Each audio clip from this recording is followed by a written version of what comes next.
Yo, what is up, everybody? Let's go back again. Another short horror story for you guys.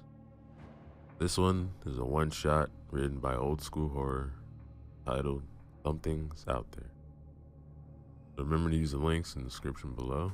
Show love to them. Like, comment, subscribe.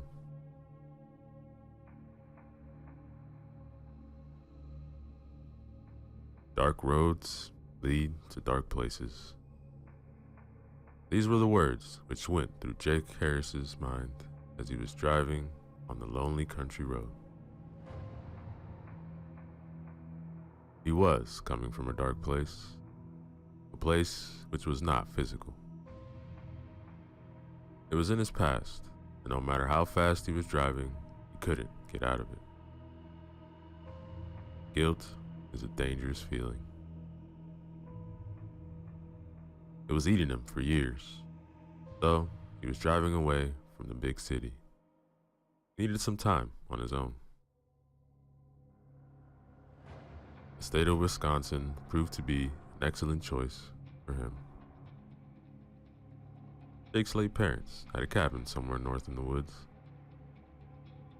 He was headed in that direction in order to escape for a few days.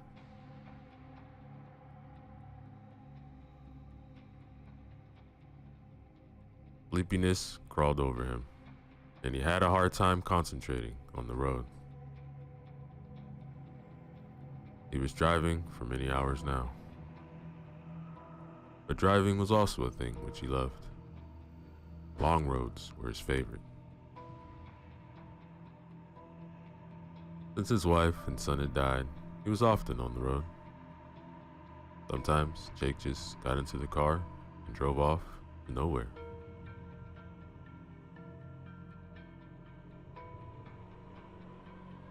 The road wasn't lit very well. It was a country road after all. It hadn't been rehabilitated since 1980. Now, in 2005, condition was already decayed by weather and because of the high frequency of truck traffic. Now, the trucks tried to avoid this road as much as possible because of poor condition. Many of the lights weren't working, and nobody bothered repairing them. Jake had to pay extra attention to the road and anything on the side. He didn't want to risk hitting a deer or wild boar.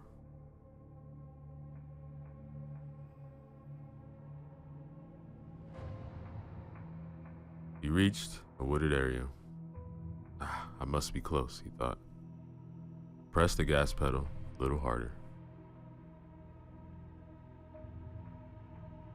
After passing a dangerous curve, Jake spotted one of the light poles. Right behind the light pole, there was a sign which stated that there's a gas station about 1 mile down the road. He glanced at the instrument panel. It showed that there's still some gas in the tank.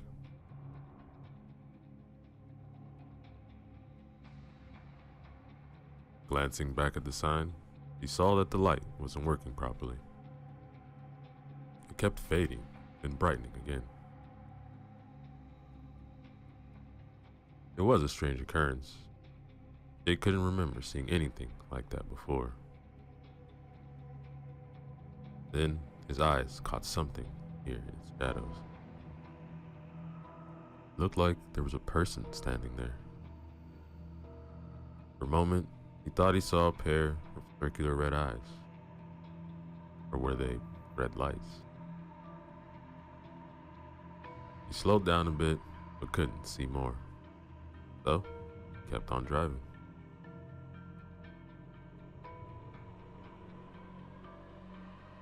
The front lights of his car flickered erratically, and he was in line of sight.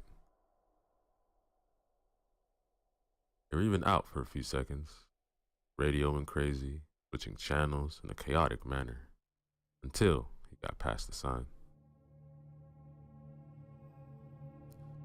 After about 30 yards or so, everything went back to normal.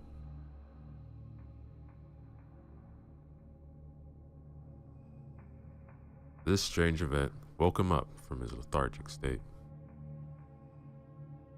Jake thought that his battery might not be working properly. Faulty wiring combined with some interference might explain both of the phenomena. It was weird, however, that they happened at the same time. Coincidence like this had a tiny chance of happening. God, I'm tired, he thought, and sped up some more in order to reach the gas station as soon as possible. A few minutes of rest, and he'll be on his way. Maybe a cup of coffee would be a good idea. Jake hoped to find a vending machine there, and if strange events won't repeat themselves, then it will be alright. Continue.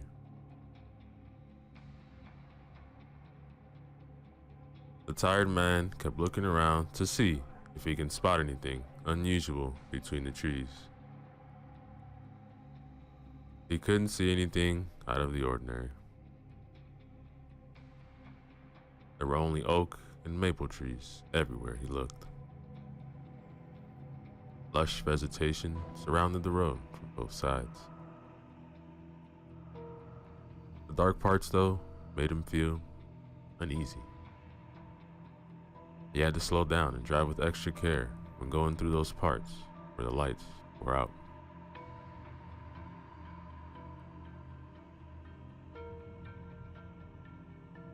The gas station appeared in front of him. It was a well-lit place, but not big. In front of the station, where the pumps had been placed, was covered by a metallic roof supported by an old steel structure.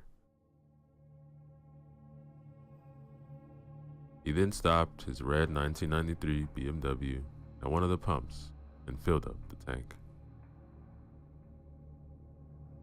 Another car was parked at the other pump. There were only 4 of them. When Jake looked inside, he saw a woman and a little girl through the windows. They were looking around as if they didn't know what to buy.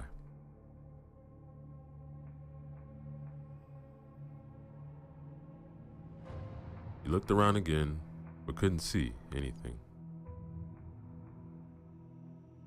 Lights were all bright around the place, so he wasn't able to discern much of anything far away. What he had seen earlier left an uneasy feeling inside of him. A shadow with a strange shape. Or was it his imagination?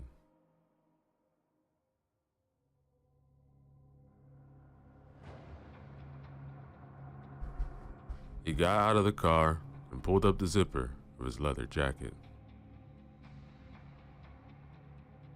It was a little windy around here. Autumn had already arrived, so the weather kept getting colder each day. His legs had a hard time walking. He had spent a considerable time in a seated position, so his joints felt heavy and rusty. Jake wasn't too old. In fact, he was only 44, and still as healthy as a man can be at that age. The stubble on his face already turned into a beard. He hadn't shaved for a few days. His sunken cheeks and droopy eyes betrayed tiredness and past heavy encounters with the bottle.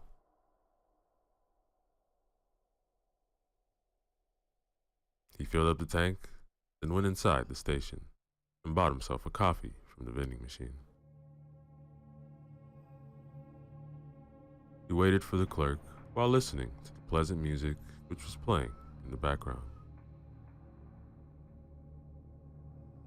It must have been the radio, but he couldn't see where it was.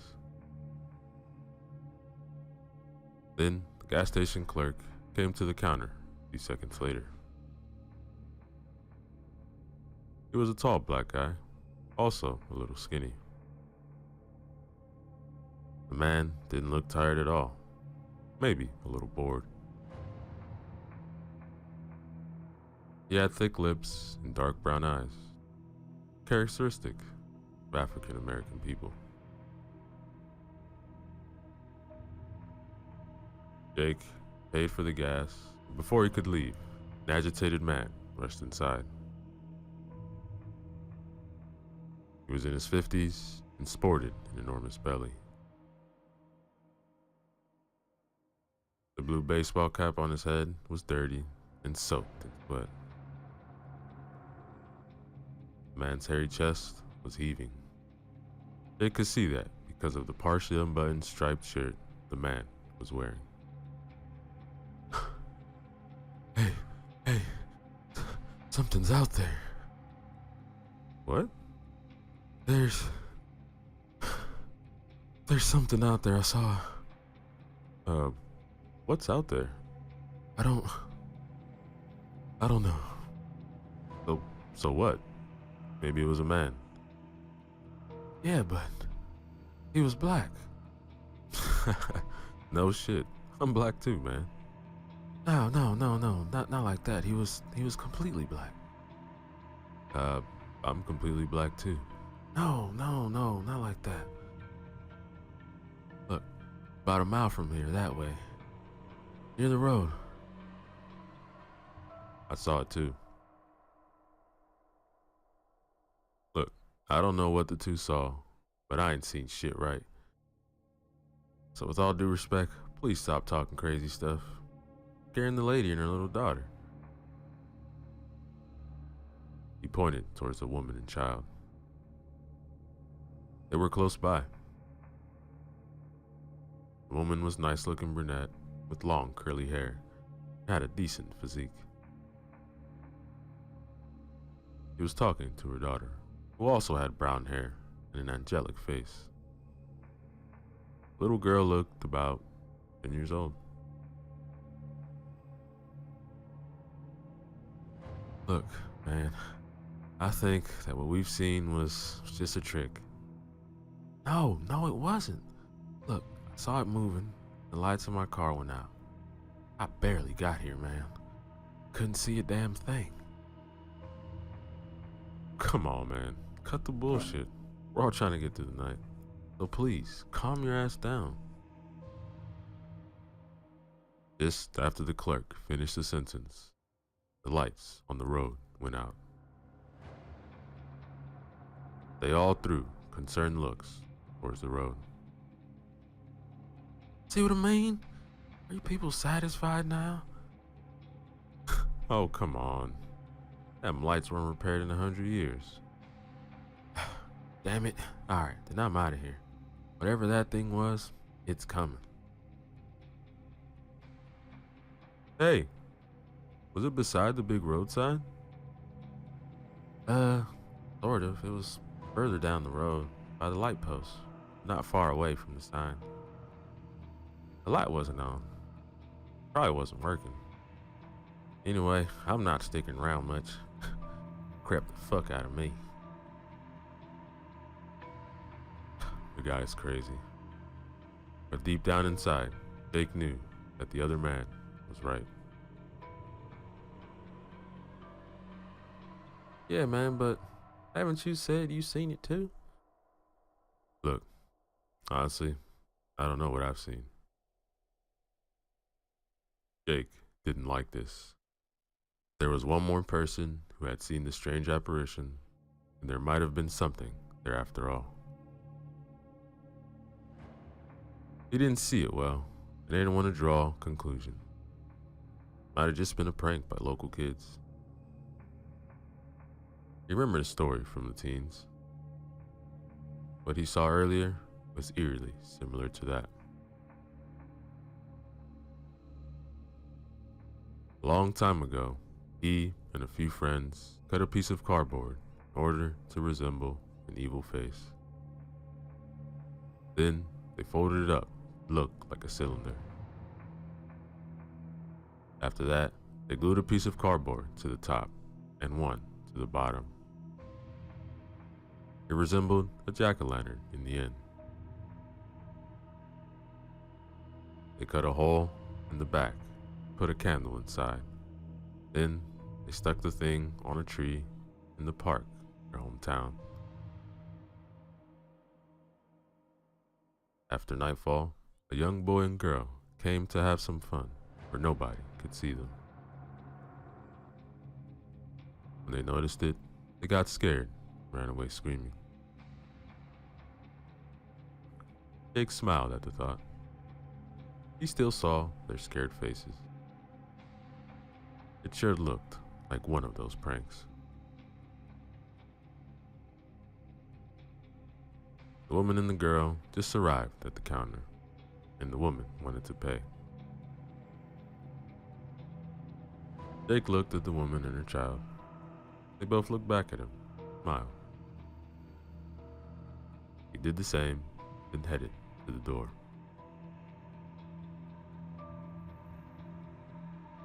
Don't even think about it, he thought. You don't deserve it. The little girl's face struck him. She resembled his late son, Clark. The girl had the same cheeks, very similar nose, and the look in her eyes, just like Clark's. She was smiling with her eyes too. She was beautiful. Her smile brought back some painful memories.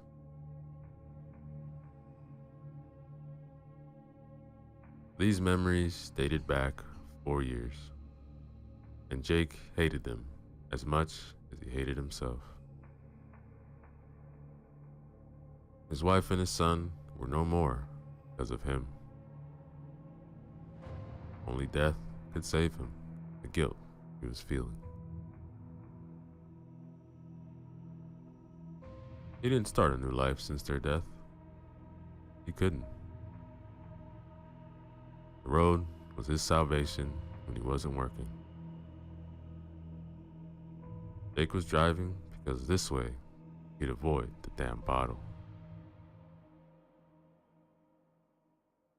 He couldn't drink himself to death being behind the wheel. His life mattered little to him, and he didn't want to kill anybody else.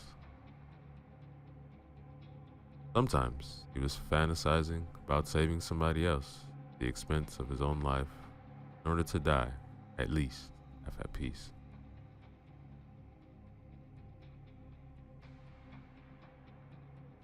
Jake walked out the front door and saw the big guy driving out the station. He was driving an old pickup truck, and Jake was wondering how it was still in one piece and didn't fall apart 100 years ago. The man wasn't hesitating much. He must have stepped on the gas really hard because he was out of the road in no time.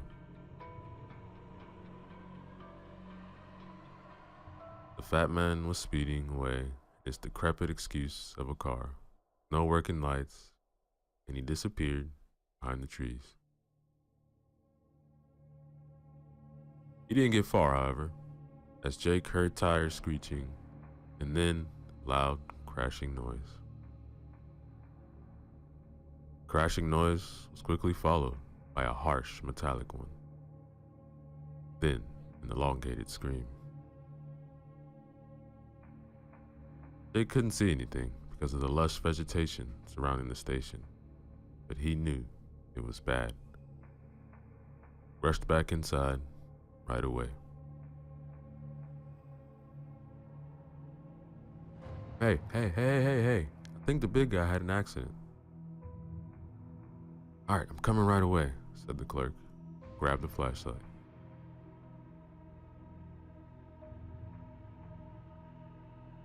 He then ran outside, right behind Jake.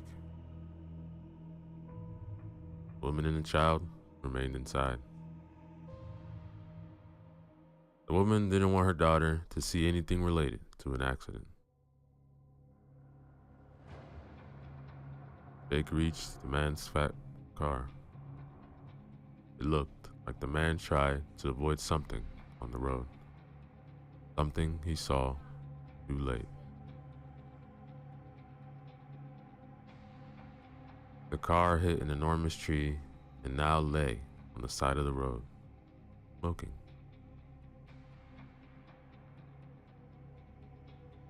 The two men looked inside the car, but they couldn't see the driver.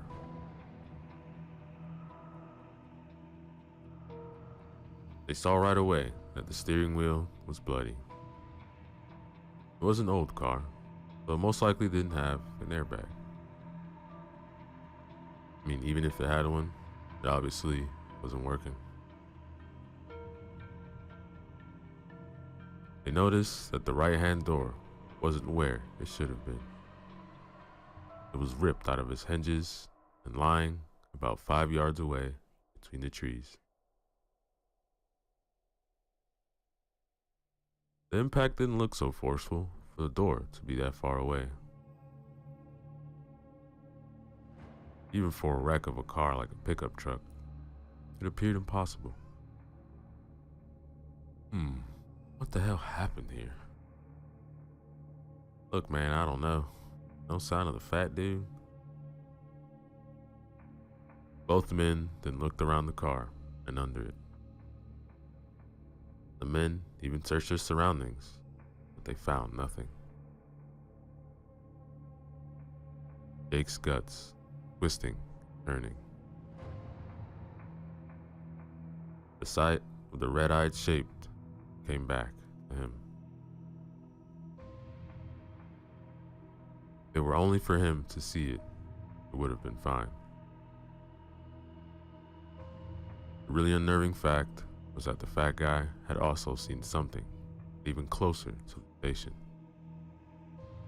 What if that thing reached the station? Maybe the road lights turning off were a sign that it was here. Look, it's a mess, man. Yeah, but where the hell did he go? Look, I don't know, but let's not just stand here. I'm gonna call emergency. Yeah, that's a good idea because I heard a scream. That door, something took him. Yeah, man, something big. But I ain't gonna wait here to see it. Alright, man, let's get back inside.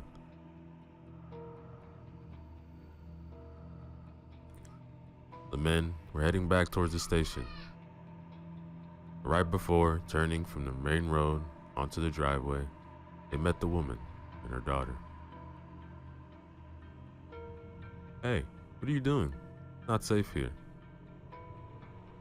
But Jake saw that they were both trembling. Mister, the lights went out. Yeah, thought it was strange, so we came outside. We didn't feel safe inside. We heard something. Yeah, there were sounds coming from the back. Alright, look, let's get back first, and we'll see.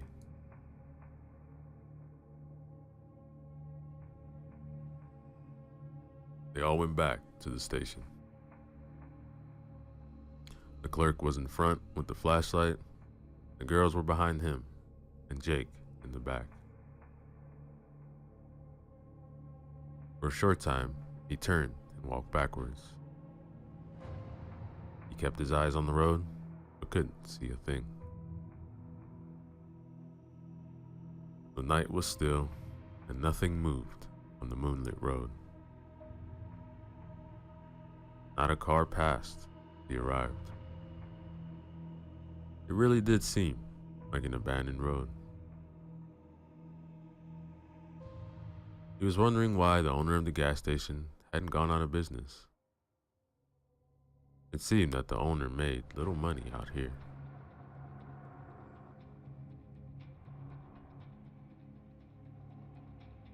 Jake turned, found himself staring at the woman's hips. He liked how they swayed. He She wore tight jeans, which accentuated her curves. A thin jacket, made of some material which resembled leather, covered the upper body. Beautiful woman, thought Jake again, then looked away, distaste. The distaste was for him because he began fantasizing about some woman or people dying. In the end, he thought, primal urges always win.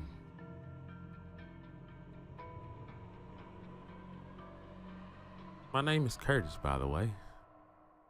Hi, I'm Jenna. This is my daughter, Claire. Not the best circumstances to make friends, huh? Definitely not. I'm Jake. Nice to meet you. Alright, I'm gonna check the brake panel out back. Alright, Curtis. I'm staying here with the ladies. Curtis went around the building, and Jake remained with Jenna and Claire. The little girl was hugging her mother. Jenna was keeping her hand protectively over Claire's shoulder. Jake then crouched in front of the girl, smiled comfortably at her. She smiled back. How old are you, Claire? I'm 10. Well, Claire, me and Curtis are gonna find out what's happening, and then...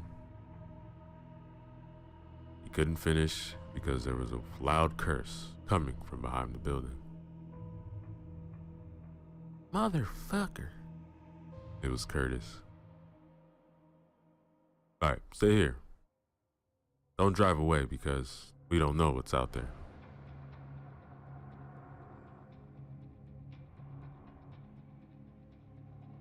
Jake ran after Curtis and found him frozen, a blank stare on his face. When he turned toward the breaker panel, he saw what frightened the clerk. Blood and brains covered the panel surrounding wall. That guy's body was on the ground near the panel. His face was gone, along with about half of his head. Now they understood why there was no light at the station. The thing that took the man from his pickup truck brought him here, bashed his head to a bloody pulp on the breaker panel, which got damaged. What the hell? Asked Jake. He couldn't really say anything else. Look, this is why we got no electricity. Panel's broken. I'm calling 911. Jake and Curtis then ran back to the girls. They could see right away that something was wrong. What's wrong? Nothing. Come on, come inside, said Jake as calmly as possible. Oh, wait. What happened back there? Look, let's just go inside, please. The girls obeyed, and after they entered, they saw Curtis frantically buttoning his phone. Could somebody please tell me what's wrong? Jake then took her by the hand and pulled her away from Claire, and quickly told her about the body. She gasped in fright, but tried to muffle it with her hand. Jake told her they would try to call the authorities, solve the problem, without Claire knowing much of it. Protecting the little girl was imperative. He didn't want her to be traumatized at such an early age. Damn, my signal is bad. Here, let me try the landline. picked up the phone, dialed 911, then waited. Somebody picked it up, then the line went dead. After a few more times, it worked again. The line didn't go dead right away, so he could speak to some extent, but then it went dead again. Did it work? I don't know. I talked to an operator, but I'm not sure she could hear me right. Let's hope they received at least where we are. So what now? We wait. For what? Can't even be sure if help is on the way or not. Because the thing that did, Jake began, then realized it is a mistake and stopped mid-sentence. What thing? Nothing, honey. Could you please help Curtis find what he was looking for? Yeah, sure. Look, sorry for scaring your daughter, but going away is risky. We don't know what's out there. Then why is waiting here a better option? That thing could be anywhere, even inside. Yeah, I know. But I saw the fat guy drive away. Now he's dead, alright? Looks like we don't have a right option. No, not really. The only sure thing is that being outside is deadly. Also, there has to be something with the lights. Yo, what do you mean? The road outside is not well lit. Damn politicians ain't want to fix shit here. Yes, I know. The thing is, when the fat guy left, his lights weren't working. Yeah, he told us, man. I remember now, but what's your point?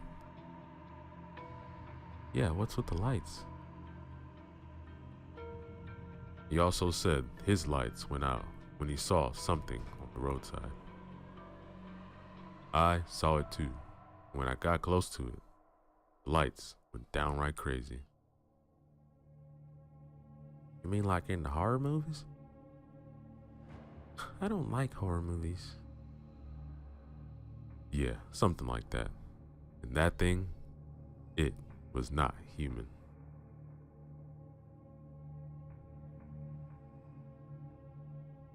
You listening to yourselves?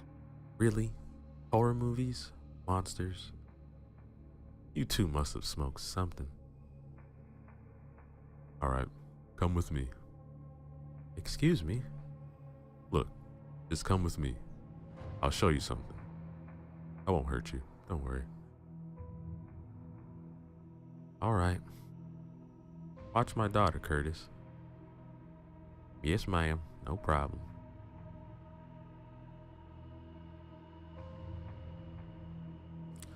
Jake took a flashlight from Curtis and led the way outside. He knew it wasn't a good idea at all, but he also wanted to make sure that Jenna understood the situation they were in. They went back to where the breaker panel was, along with the dead man. What the fuck? What? What's wrong? There should have been a dead body here. Oh my God, said Jenna, and her hands jumped to her mouth. The bloodstains were still there. Bits of brain were still plastered to the panel.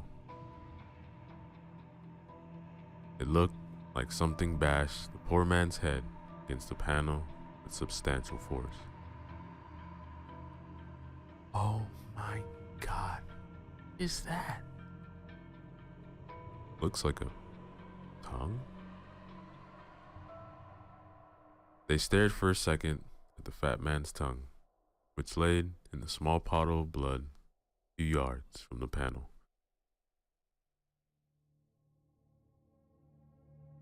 Jake noticed that the bloodstains on the ground continued all the way towards the forest.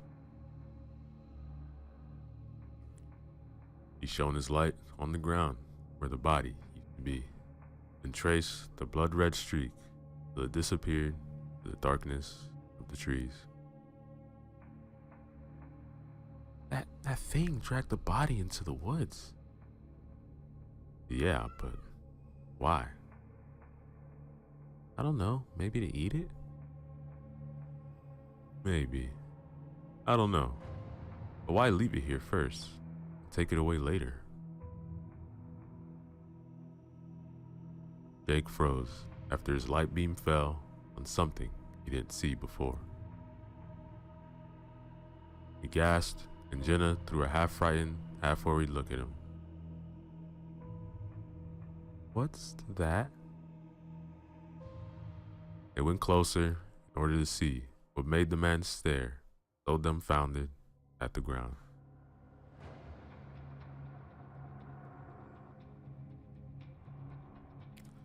There, on the decades of old asphalt, near the bloody drag marks, a name was painted on the ground. Jake couldn't believe his eyes. The moment he saw the bloody name on the ground, he knew that tonight's events aren't random. They have something to do with him. When he was pondering the implications, Jenna interrupted him. Clark? Who the hell is Clark? He was my son. Was? He died. I'm sorry. Yeah, thanks. Let's get back to... Then a loud scream interrupted him. It was Claire. Couldn't have been anybody else. Oh no, Clara! Shouted Jenna, and ran back towards the front of the station. Jake followed.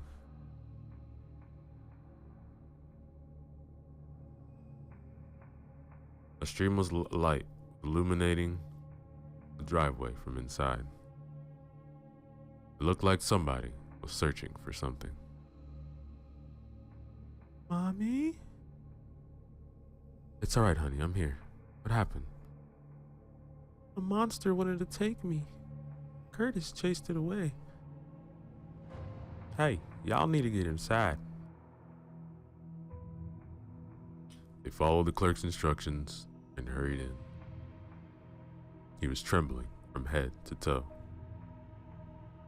His chest was heaving, flashlight in his right hand was shaking.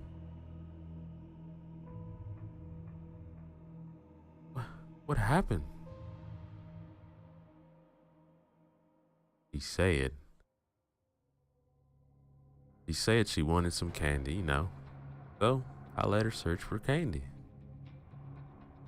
She wandered away, then I heard the scream, so I ran to her.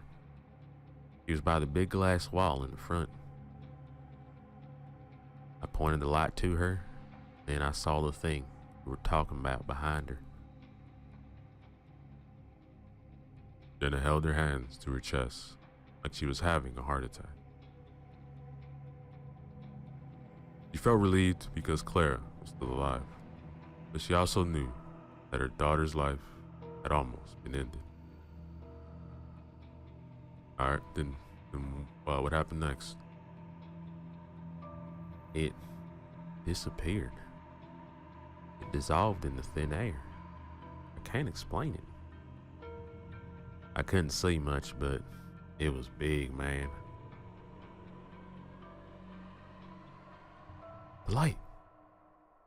The light made it go away like you've said before. Will the monster come back, Mommy? I don't know, honey. All I know is that we will not let it hurt you, alright? The girl just nodded and buried her head into her mother's shirt. He didn't want to let her go. Jenna really wanted to protect her daughter. What kind of mother wouldn't?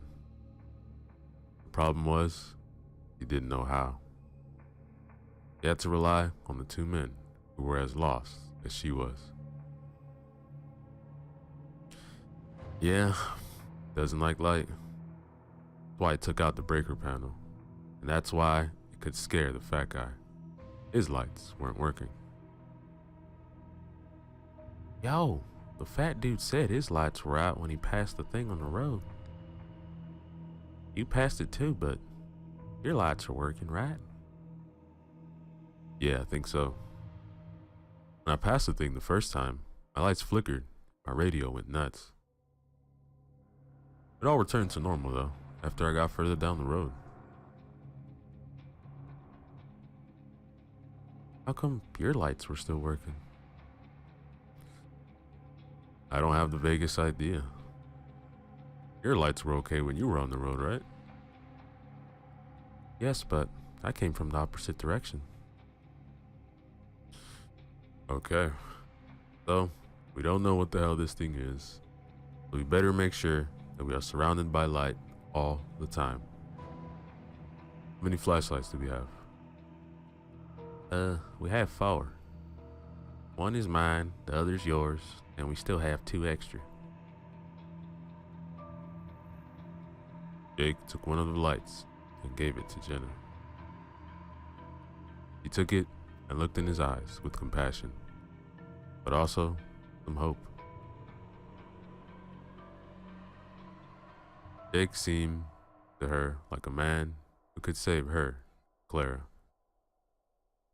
Not that Curtis seemed less capable to her, but he saw something in Jake. He didn't know for sure what it was. Maybe she saw in his eyes that he wouldn't hesitate a second to save him. Hey Curtis, have you seen anything unusual here lately?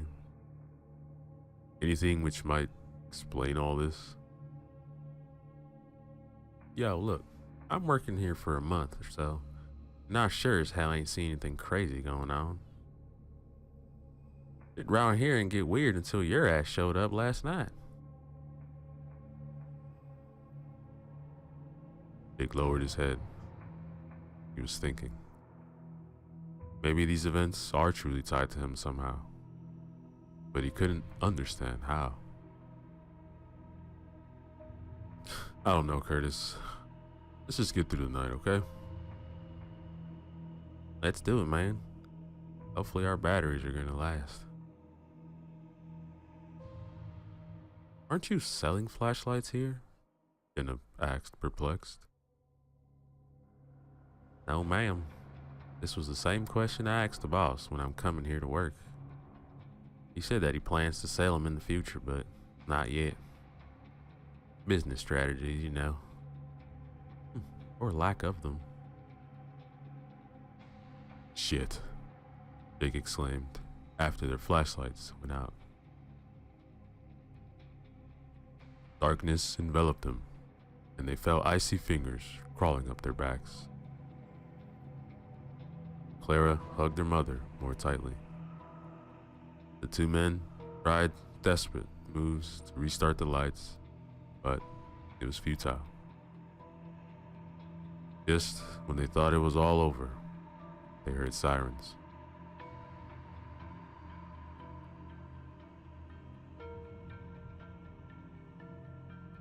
Soon, a police cruiser turned onto the driveway with its blue and red lights whirling around.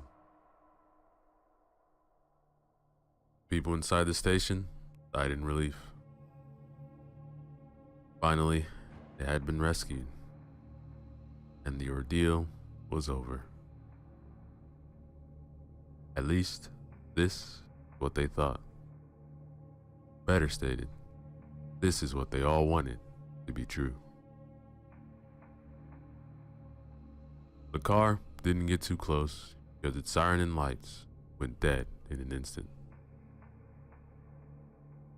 The driver tried to start the engine a few more times, but was unsuccessful. He also tried the radio, but it was dead.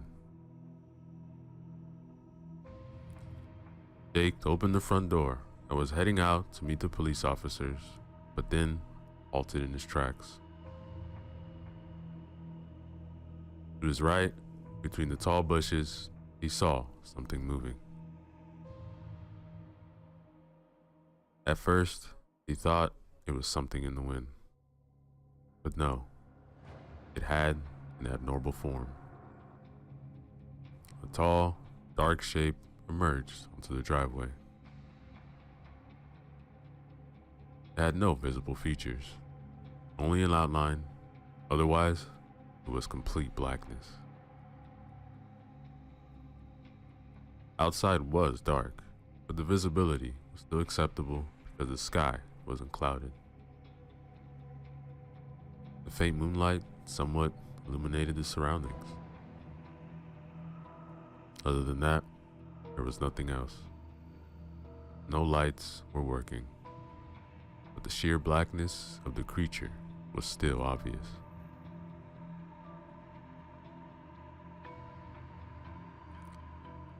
It looked tall, about 8 or 9 feet, and had wings.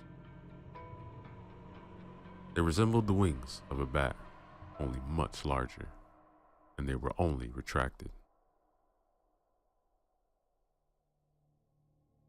The creature also had 2 horns, jutting forward from its forehead, which then curled upwards. They couldn't see any facial features. Its hands were long and ended in thin fingers, pointy claws.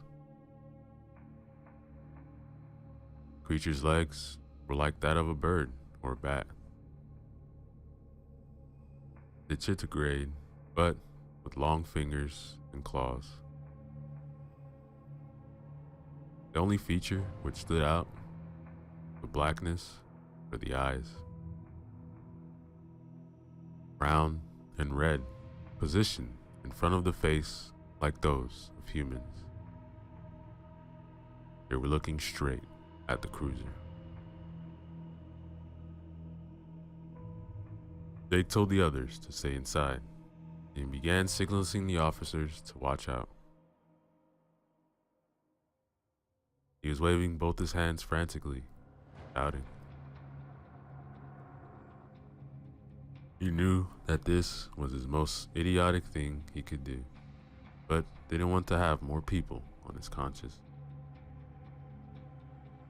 His wife and son were enough for him.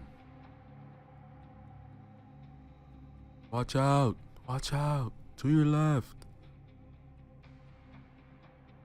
The creature was already marching towards the car. Those inside surely noticed Jake signaling and approached the menace, because both front doors were opened with force. The driver couldn't get out because as soon as the door opened, the black thing made a tremendous leap and landed beside the car. This was when Jenna took her daughter and rushed to the back of the station. He didn't want her to witness anything of what was going to happen. What the fuck?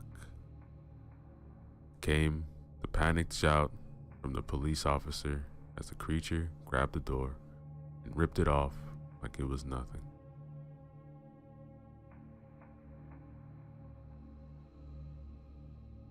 The passenger side, female officer jumped out and fell on her butt while screaming in terror. Her colleague, the driver, managed to somehow pull out his sidearm and began firing. Didn't matter. The thing was not even flinching as the bullets went right through it.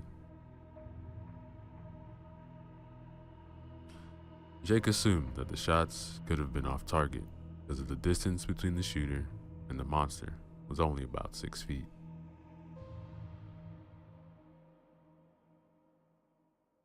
Jake was standing there, transfixed, as the black thing, with raging red eyes, got hold of the police officer and yanked him out of the car. And then, a terrorizing roar spread its wings. It was one hell of a sight. The creature's wingspan was at least 10 yards, maybe even more. The police officer was alive and screaming, but he couldn't do much against the winged darkness. It jumped in the air, then, with a mighty flap of its wings, it got even higher. Then, each consecutive flap got further and further until it disappeared in the night sky with its prey.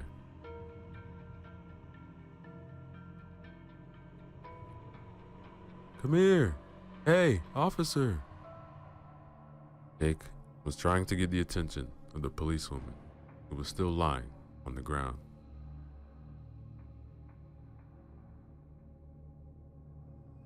She looked at him, and Jake saw the fear in her eyes.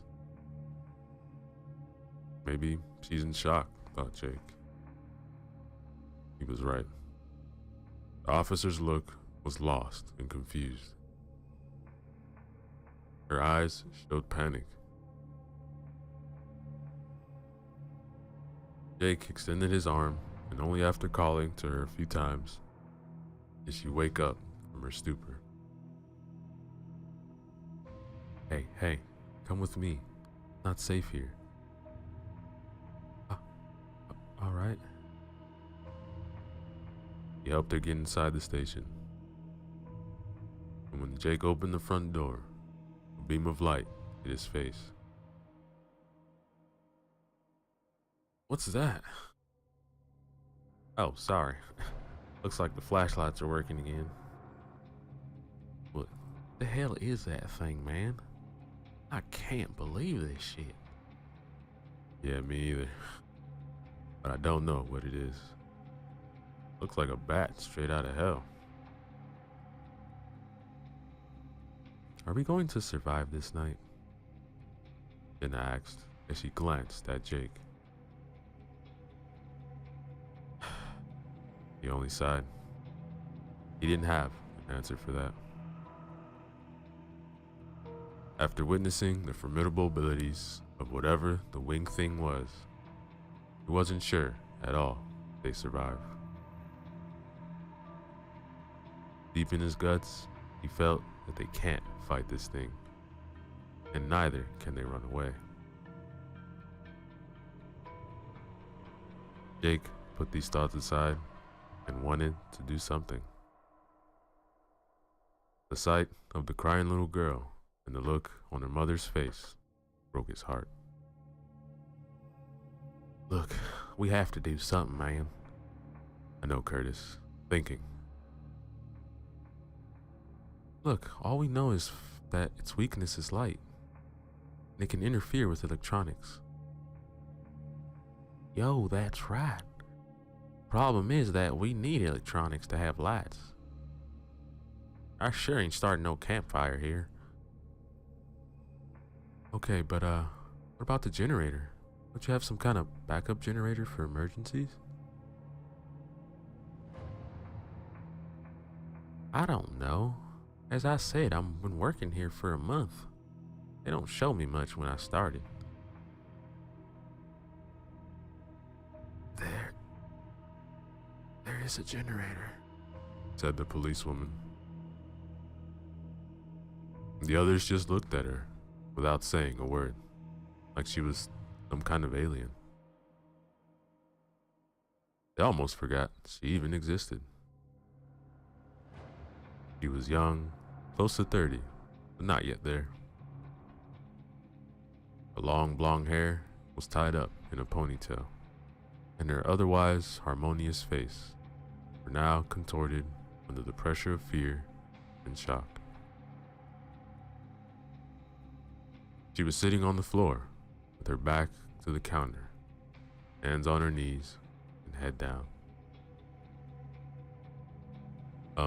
Sorry, ma'am, Are you sure? Yes. My name is Sarah. My brother used to work here. He had told me that he had to use the generator once because of a power outage. And do you know where it might be? Because I ain't see it around here. Somewhere in the back. I don't know. Might be in the equipment room. Go check. Alright, I'm gonna go check it out. Alright, I'll come with you, Curtis. Can you, take care of the girls? Yes, of course. I think I'm okay now. Just go. The two men rushed out, lighting their way with flashlights. Curtis was leading Jake to the back where they had found the body of the fat guy. The toilets were here, and also a small room for different tools and equipment.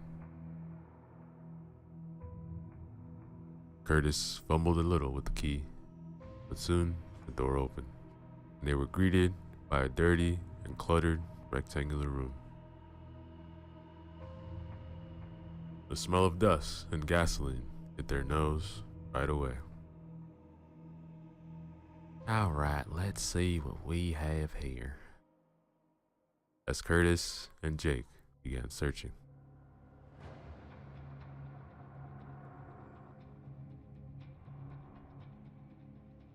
After a few minutes, they found it. It was a small, portable generator. It worked on gasoline, and it wasn't the thing they were hoping to find, but it was better than nothing.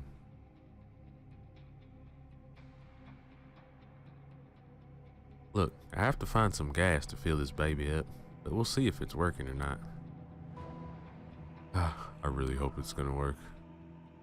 Yeah, Jake, we'll see about that. Look at this, man. A searchlight. We could use this, baby. Yeah, damn right, said Jake, and inspected the object, which was larger than the flashlight and had a long cable attached to it.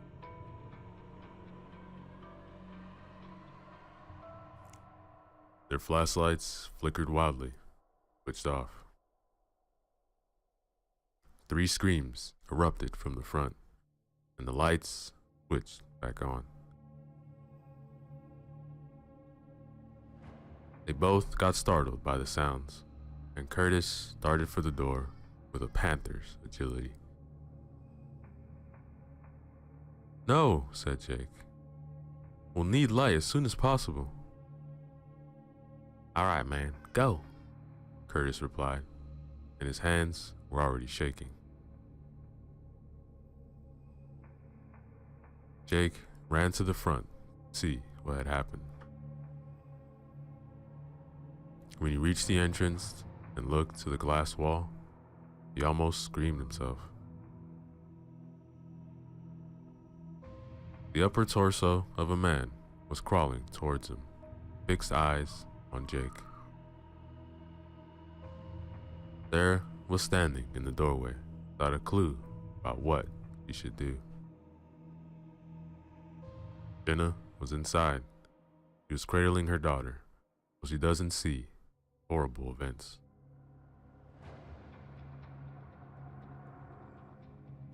The mangled body was inching towards Drake, and he didn't have a clue what to do. He recognized him by the uniform. He was the taken police officer, more correctly, the remaining half of him. His first thought was that he should help the man, but something told him that this shouldn't be happening. Not normal for a man to crawl who knows how much after he's ripped in two. The shock and blood loss must be extreme in cases.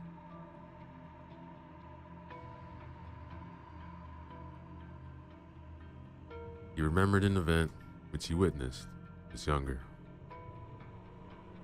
It taught him for life that he should not play the speed limits. Years ago, a young man was racing like crazy in his new motorbike. Parents just bought him the bike because it was his birthday. The guy lost control of the bike, side of a car, and flew sideways straight to a pole. His body cut in 2 pieces. Poor bastard was still alive for a few seconds because of the adrenaline. He tried to crawl to his lower body, somehow put it back. The paramedics lifted him up. All his insides had fallen onto the ground.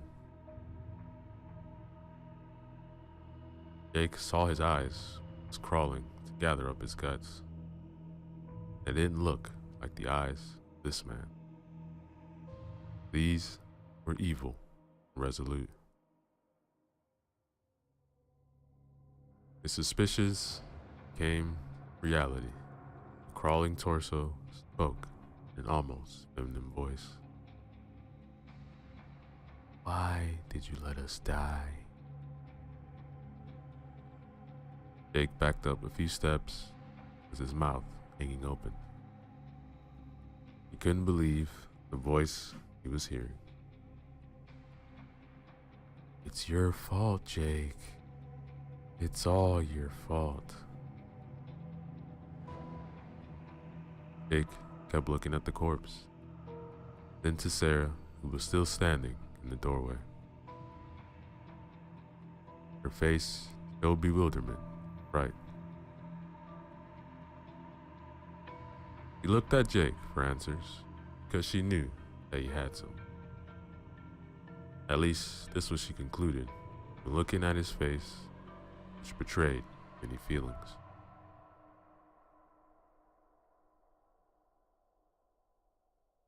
"Hey, come inside." Jake couldn't say a word. Old feelings rushed back to him like a torrent. The floodgates had been opened. That which was just slowly flowing through recently healed cracks came down on him again, bathing him in a shower of sorrow. He crashed to the ground and hid his face in his hands. Sarah hurried to him, bent down to the grieving man, put her hand over his shoulder. "Come on, don't do this. We need you." I killed them." "You didn't kill anybody. Now come inside, will you?" The man woke up from his stupor, got up. Sarah led him back inside the station. His legs were barely obeying him. His mind was in some other place, a dark place. After Sarah brought Jake back inside, Sarah and Jenna looked at him questioningly. "What was that? How could that man still be alive?" I don't know. He wasn't." "What do you mean?" "He couldn't have been alive. It was just a sick game played by us, by that wingman thing." "But what about the voice?" "That voice was not him, I tell you." "But whose voice was it? Tell me that voice has something to do." Yes, it has. It was my wife's voice. Almost." "Your wife?" "Yes. She died 4 years ago, along with my son, Clark." "Oh. Really sorry to hear that. But I don't understand what that's got to do with what's happening tonight." "I don't either, believe me." So, what's the story? Well, the fucked up story is I was married and had a son. He was 10 years old. He looked very much like your daughter Clara. What happened to him? Asked Clara. Well, our relationship wasn't that good, you know. So, I sought some fun elsewhere. You know what I mean? Yeah, you cheated on her. Yes, that's right. And there's not a single fucking day on this earth when I don't regret doing that. He found out eventually. We had those unavoidable arguments. Then he filed for divorce. Got divorced, got custody, but I got to see my son at least. What happened then? One night, they went to their grandmother's. It was a night like this. We were driving on an abandoned country road. She was tired, found herself face to face with a truck. Couldn't avoid it. My God, I'm sorry, said Sarah. Yeah, me too. Every damn day. The weird thing is that Clark found himself almost all his head missing, several yards away in the forest. Some wild animal dragged him from the wreck. It's like the body of the first victim. Was there a first victim? Asked Sarah. Yes, replied Jenna. In the back. And what about the next one? When the emergency services found my wife, only her upper half was left in one piece. The engine was pushed forward, and it crushed everything from her waist down. Ah, I see now. You think that these events have something to do with that? Definitely. I don't know how, but they are related. If I hadn't cheated on her, they could still be alive.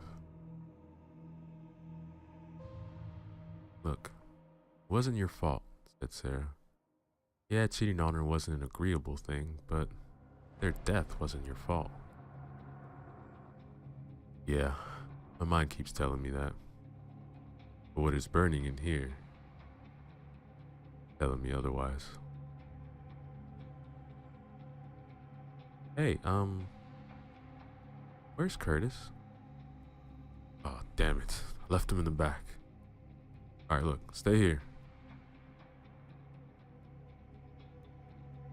When he reached the equipment room, he saw that the door is ajar, but there was no sign of Curtis. The generator and the reflector had been pulled into the doorway. It looked like he was trying to get it to the front, but then something happened. Damn it, damn it, damn it, Jake shouted, and he began searching the surroundings for Curtis.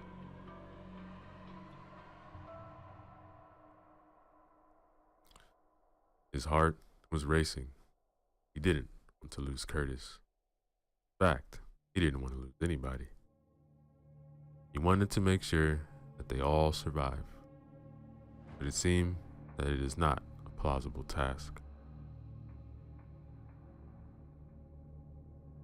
Jake kept calling for Curtis, but no answer came. Only the eerie sounds of the night greeted him.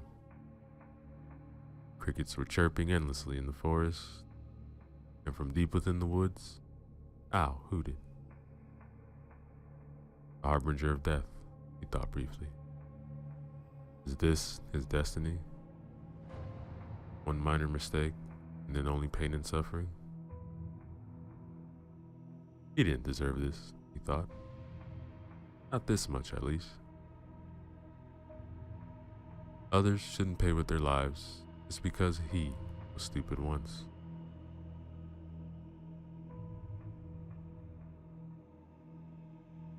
Having had no success in finding Curtis, he took the generator and the searchlight, took them to the front. When he reached the front door, the woman already knew that Curtis was gone. Did you find him? No, there wasn't a single sign of him. Oh no, are we going to die one by one? Mommy, I don't want to die. I'm sorry, honey, I didn't mean it. Mommy's just scared, that's all. We'll figure something out soon and we'll go home, alright? We really have to do something, said Sarah, because this thing is going to kill us all. I don't want to scare anybody, but we have to get out of here. I agree, Sarah, but what the hell can we do? We don't know where that thing is. We don't know how we can stop it. Alright, look, let's start the generator so we have some light. Then we wait until morning. I have no better idea. Alright, I'll try to start it.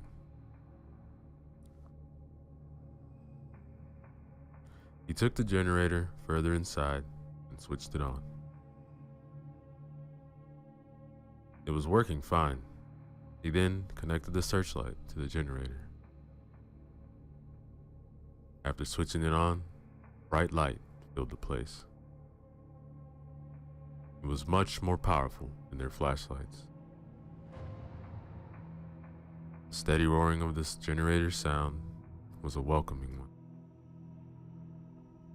Ah, great. It's working, exclaimed Jenna. Yeah, let's hope the gas is gonna last. Alright, Sarah, so now what? Jake then said, now we wait. We'll have a few more hours till sunrise.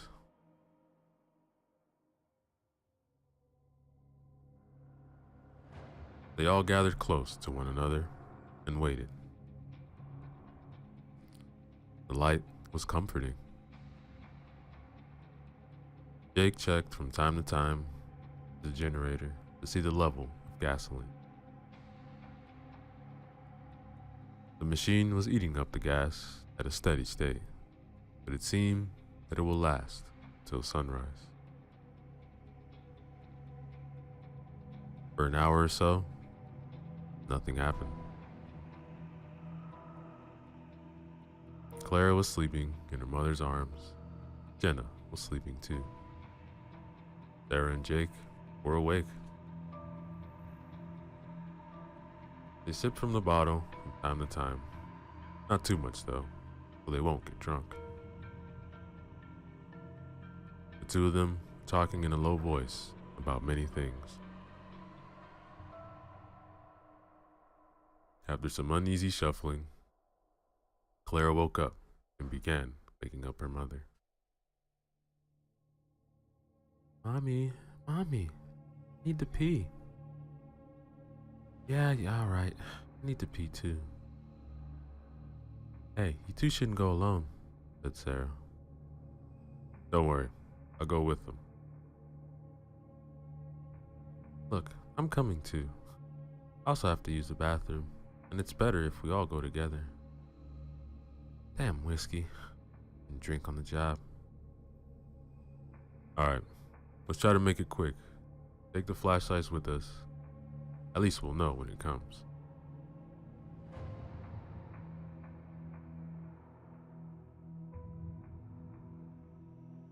They took the flashlights, switched them on. They were working fine. The trip back to the station was uneventful.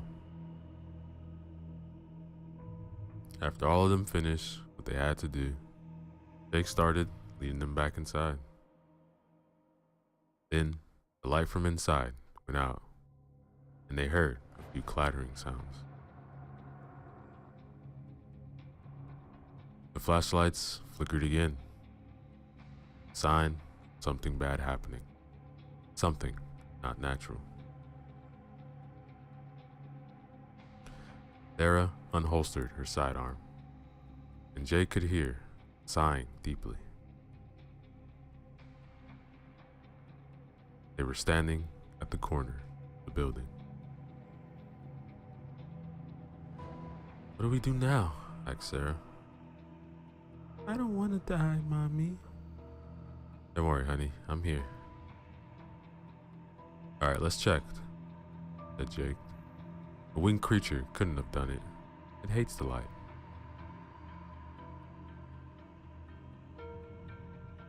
They all inched their way around the corner. The entrance was only a few feet away. After a brief glance inside, they saw that there was nothing moving. Only suspicious thing was the light was not working.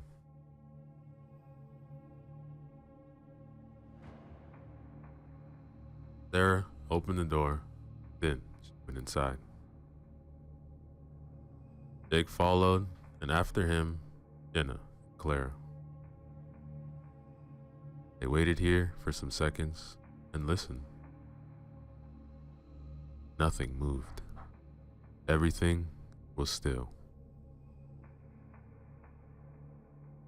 Jake inched towards the generator, which lay broken on the floor. It looked like something took a sledgehammer to it and broke it into pieces. Gasoline was lying on the ground in a great pool. "Who's there?" shouted Sarah. "What? Something moved there." "Wait," said Jake. A faint rustling came from the back, but they couldn't see anything because of the overwhelming darkness. The smell of spilled gasoline was heavy in the air. They had to be careful not to do something stupid, ignite it accidentally. Sarah and Jake took careful steps towards the back. This was when they heard the flapping of heavy wings from outside. Both of them turned towards a glass wall, but couldn't see a thing. They were between shelves anyway, and it was dark too. The flapping came once again from the outside. Sarah was shaking, and the gun in her hands was rattling as her hands trembled. Jenna and Clara moved back from the front wall.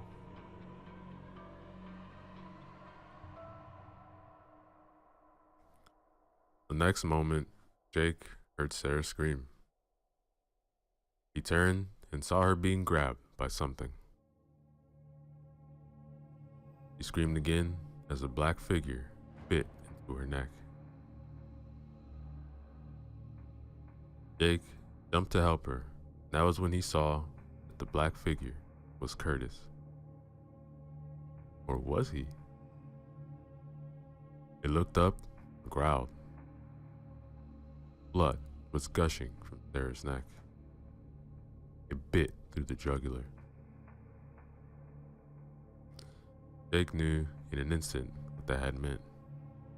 He only had about half a minute to live.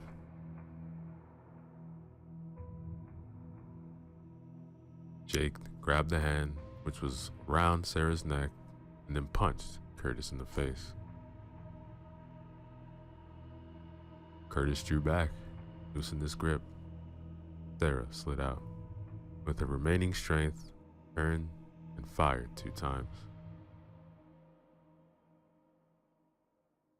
The bullets hit their target in the chest, and Curtis tumbled back. He fell, hitting a shelf with his back, and fell on his butt. There was no blood coming from the wounds. You're all gonna die. Curtis, man, what's wrong with you? But Jake knew he wasn't talking to Curtis. You let me die, just like you let the police officer die. Just like you let the fat man die. Just like you let... Shut up!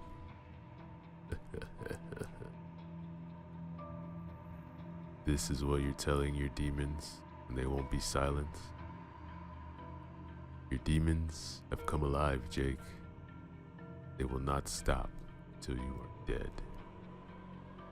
Don't you see? Everything is your fault.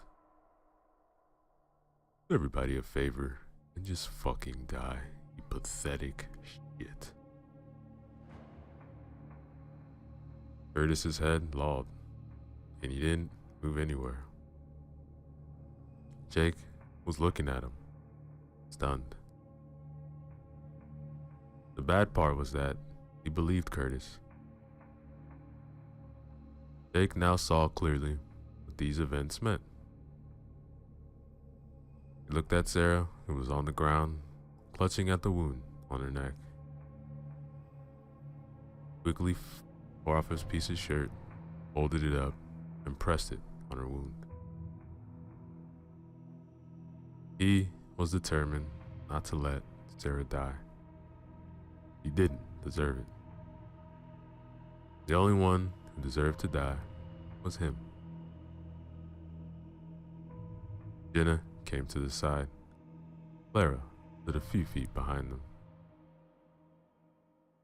Oh my God, you going to make it? I don't know. What happened to Curtis? Why did he attack Sarah? I don't know. Somehow that creature can control people after they die.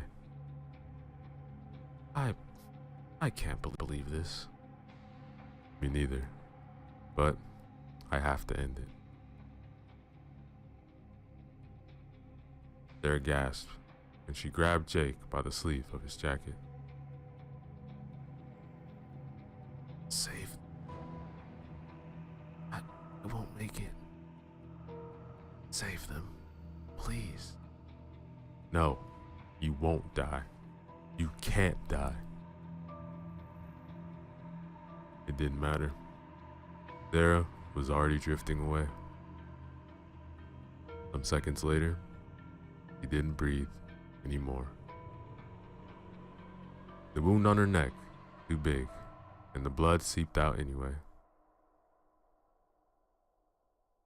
Jake was furious and grief-stricken.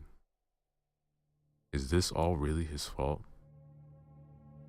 How can that be? All this because of a past mistake?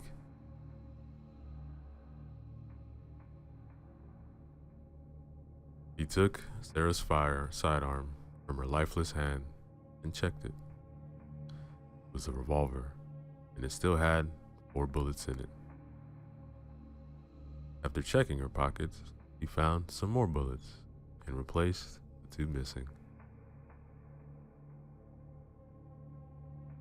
He looked at Jenna, then to her daughter. These 2 will make it out alive. He would do everything in his power to save them. Jake, what are you gonna do? Going to end it. Gasoline, which had flown out of the generator, gave him an idea. He went to one of the shelves, grabbed some duct tape. Jake also searched for some matches, soon found them. They were cheap, but the stock was plentiful. He took one of the hoses and began sprinkling gasoline all over the place, except the entrance. Then he taped the lever to the handle so the gas could flow without him holding the hose. He threw the thing to the ground, then went to Jenna. Look, that thing will come eventually. I think it wants to finish what it started. And What are you gonna do? I prepared a surprise for it. Look, when it comes, you two run as fast as you can. And what about you? Look, that thing won't stop until I'm dead. I have to face it before it hurts you or your daughter. Even if I kill myself, I can't be sure that I won't transform into a monster like Curtis did. I have to make sure that everything is gone.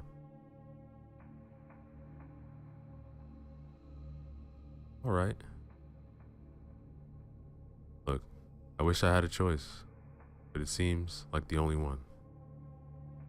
Look, get your daughter and be ready. But where should we run? Away from the monster. If you have to run through the woods, do it. Don't hesitate.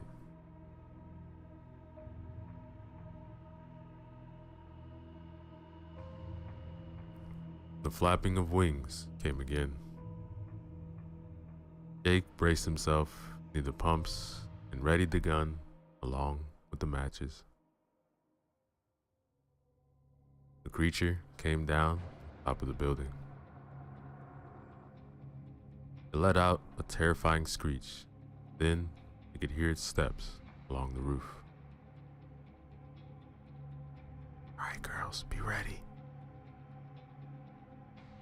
They just nodded and waited beside the front door. The creature was taking its time. The steps sounded carefully, calculated. Jake's heart was beating. It wanted to jump out of his chest. The girls were terrified, but eager to get the hell out of there.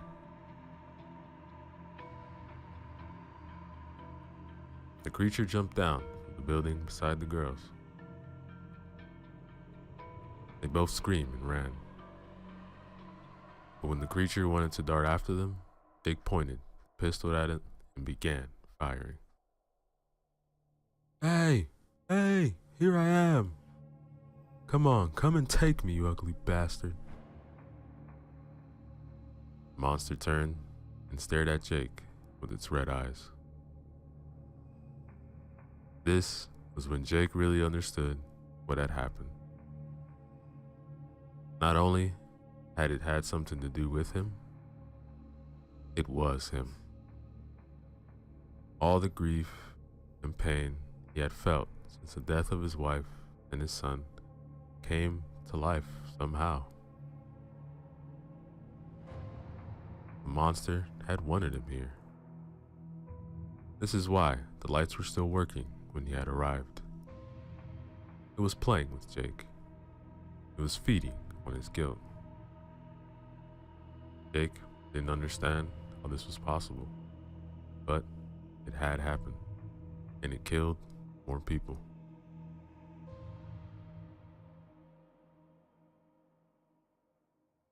He fired more shots, but they didn't hurt the monster. He got closer and closer. Jake saved the last bullet for himself and glanced behind them. Jenna and Clara had already run away. Monster closed in. Jake took out the matches and lit one. You're coming to hell with me. And when it got closer, he threw the match at its feet. The gas lit up with an infernal roar. The creature cried in pain as the light hit and fire hurt it. When the fire reached Jake's legs and began engulfing him, he pointed the pistol to his head and pulled the trigger.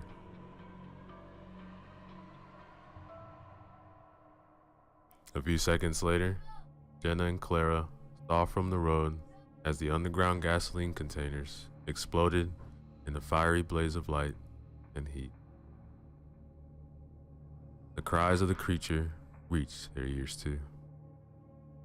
They saw the creature's body, blazing, body rise from the flames and dissolve in a few seconds into thin air. Yo, what is up, everybody? Let's go back again. Another short horror story for you guys, written by Miss Unicorn 257. Remember to use the links in the description below. Show love to them. Like, comment, and subscribe. Babysitting. A young girl was babysitting some children late one night. Once she put the children to bed, she went to watch TV. In the middle of their show, the phone rang. When she picked up the phone, all she heard was laughing from the other end of the phone. She listened for a minute and then hung up. After a few minutes, the phone rang again. This time, when she picked it up, there was a male voice that answered and said, "Have you checked on the children?" The girl asked who he was, and in reply, he laughed and hung up. She was scared and called the police. When the police showed up, they said it was a prank call, to call back if it happens again. She got another call from the man asking again if he checked on the children. She hung up, and the police told her that she should get out of the house immediately. The calls were coming from the upstairs extension where he already murdered the children. That, ladies and gentlemen, is the end of our story. Yo, what is up, everybody? So let's go back again. Another short horror story written by Miss Unicorn 257. Remember to use the links in the description below. Show love to them. Like, comment, and subscribe. Story 2. Snow Day. It was a lovely night with at least a foot of snow on the ground. I was watching the news and drinking some hot chocolate. I got up to put my empty mug in the sink when I noticed a guy outside. He was smiling, but he had like this twisted grin that will forever haunt me. It dawned on me when I noticed the knife in his left hand. I grabbed the phone and dialed the police. After that, I looked at him. He got much closer. He started walking towards my door and stopped when he was about a foot or so from the door. But that's when I noticed something. There wasn't any footprints in the snow. And that, ladies and gentlemen, is the end of our story. Yo, what is up, everybody? So let's go back again with some more Christmas horror stories for you guys. These will be written by Miss Unicorn 257. So remember to use the links in the description below. Show love to them. Like, comment, subscribe. Story 1. The Painting. My family and I were visiting my grandma for the weekend, and as the sun was going down, I was getting more tired from lack of sleep because of overworking. My grandma said I could sleep in the basement guest room. However, my younger brother was already sleeping down there, so I had to be quiet as not to wake him. So I went into the room and decided not to turn on the light and to just crawl into the bed. I was about to fall asleep, so I realized an odd painting I've never noticed before. It was of an ugly old man who looked like he hasn't taken a shower in a while. I tried to ignore it, as it was just a weird painting and I'm trying to sleep. I never had worse sleep in my life. I felt like something or someone was watching me. When I woke up, I looked at the painting to get a clear look at it. However, it was a window.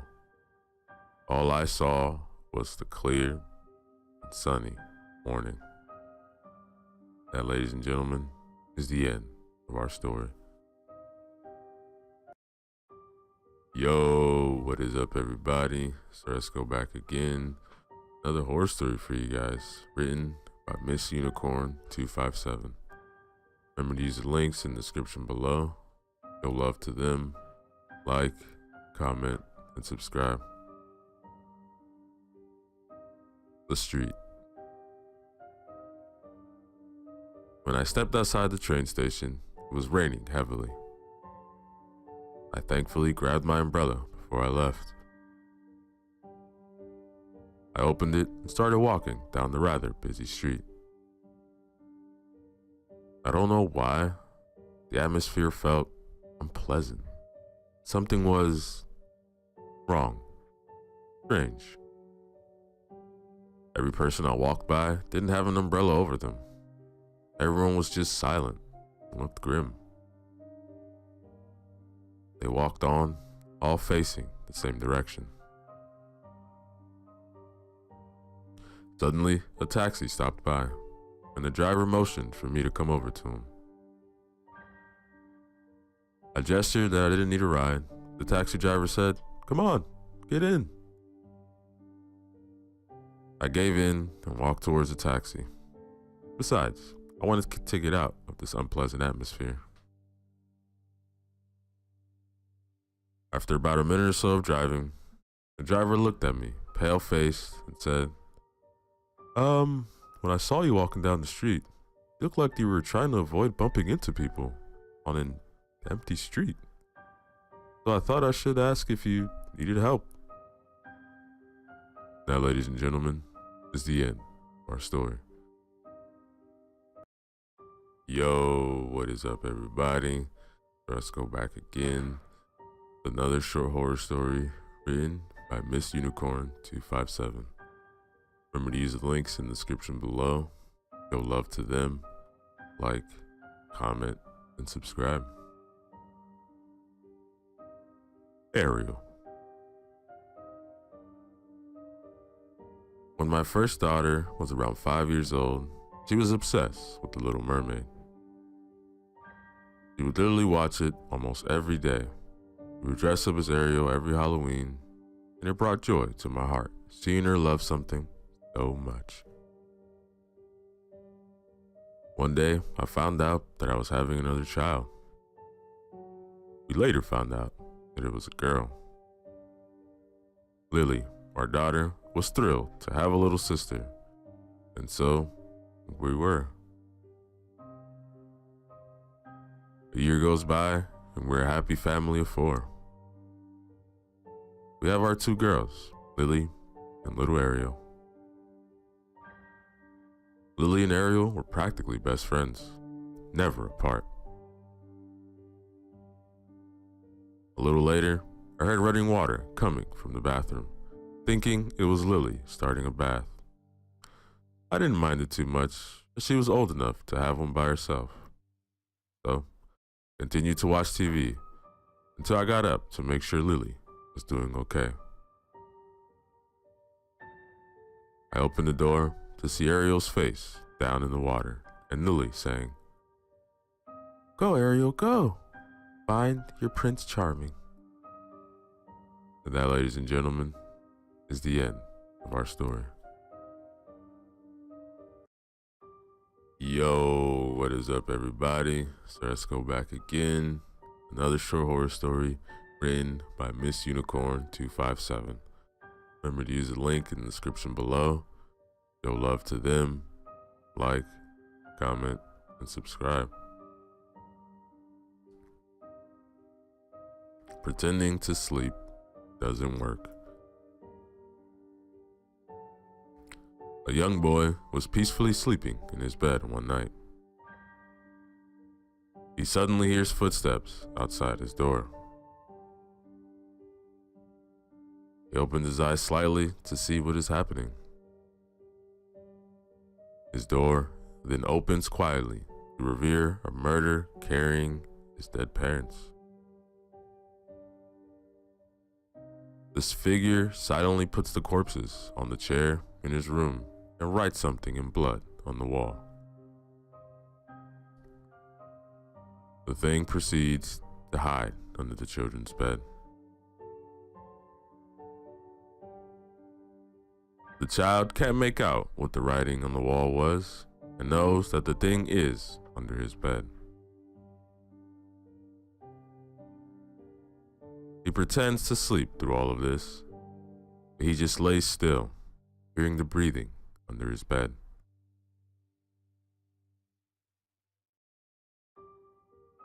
After an hour passes, his eyes get more adjusted to the darkness. He tries to read what is on the wall, but it is hard to make out. Then he gasps when he realizes what it says. "I know you're awake." And he feels something shift from under his bed. That, ladies and gentlemen, is the end of our story. Yo, what is up, everybody? So let's go back again with another short horror story written by Miss Unicorn 257. Remember to use the links in the description below. Show love to them. Like, comment, and subscribe. No hands, no talking. When I was little, I remember having no say in things. I was never allowed to say anything, without permission at least. For example, if I wanted to say something, I would simply raise my hand like I did in grade school. One night at dinner, my sister was talking about her day, and my parents were talking with her. I wanted to say something, so I started to talk. Then I realized my mistake. My parents scolded me. They told me, no hands, no talking. I was sent to bed early. I was lying in bed when I heard my parents go into their room. I went to the kitchen, grabbed the biggest knife my little 12-year-old hands could grab. I ran back to my room and screamed for my mom to come in, that I was scared.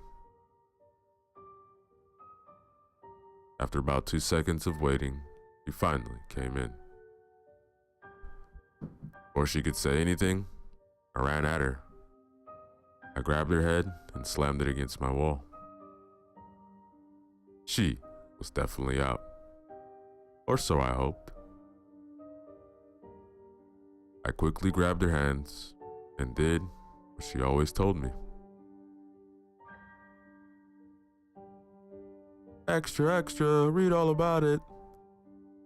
A family of 4 were found dead, except for one little girl who wasn't found. The family had no hands. They looked like they were chewed off. They were all stabbed multiple times in the living room. There was no hands, no talking, in the living room written blood. We hope to find the murderer and the little girl. That, ladies and gentlemen, is the end of our story. Yo, what is up, everybody? So let's go back again with another short horror story for you guys.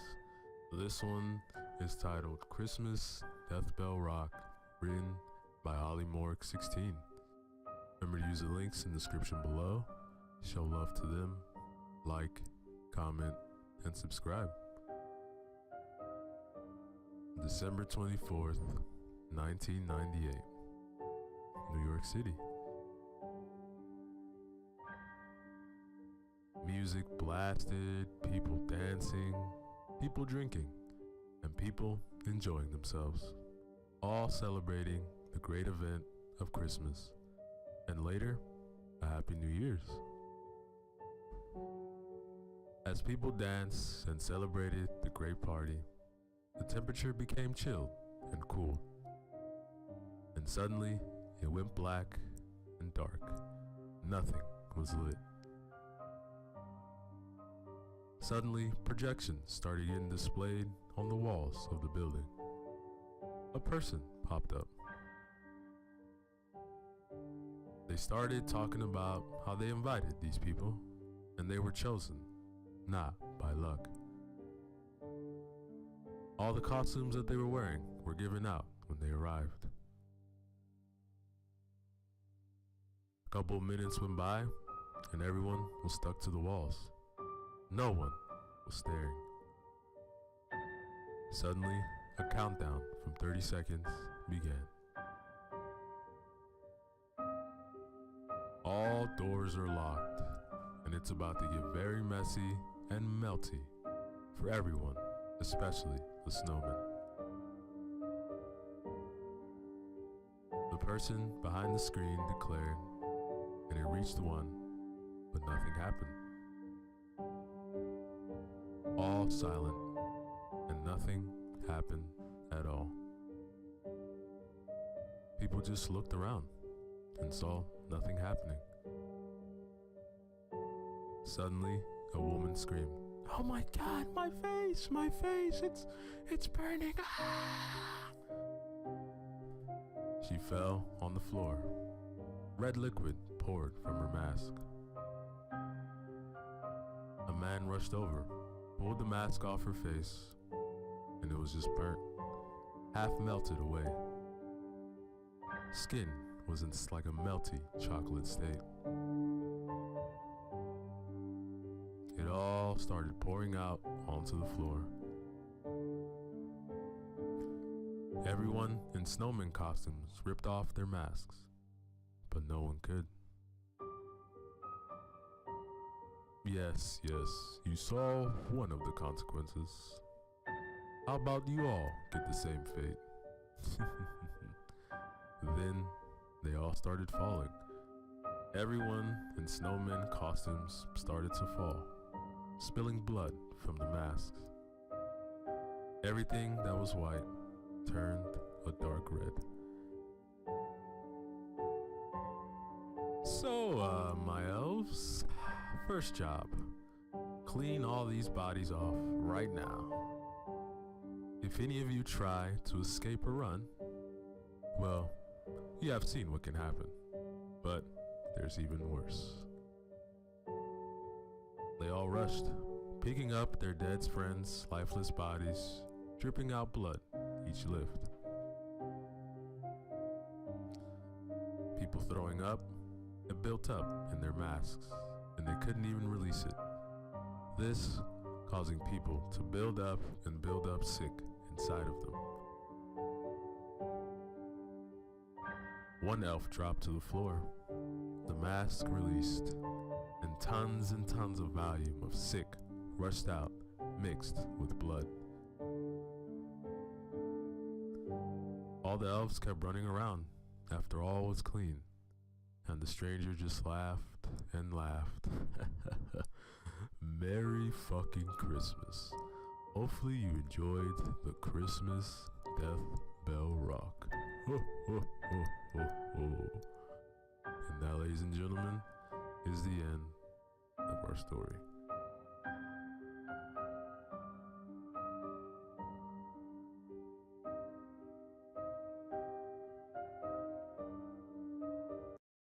Yo, what is up, everybody? So let's go back again with another short horror Christmas story written by Ollie Morg 16. This one is titled Always Believe in the Man in Red. For this story, we'll be traveling to Bath, UK. Here is a family and a son that is called Noel, the only believer in his whole family tree. December 24th, 1998. With Noel, he was a true, dedicated believer in Christmas and Santa, the man in red.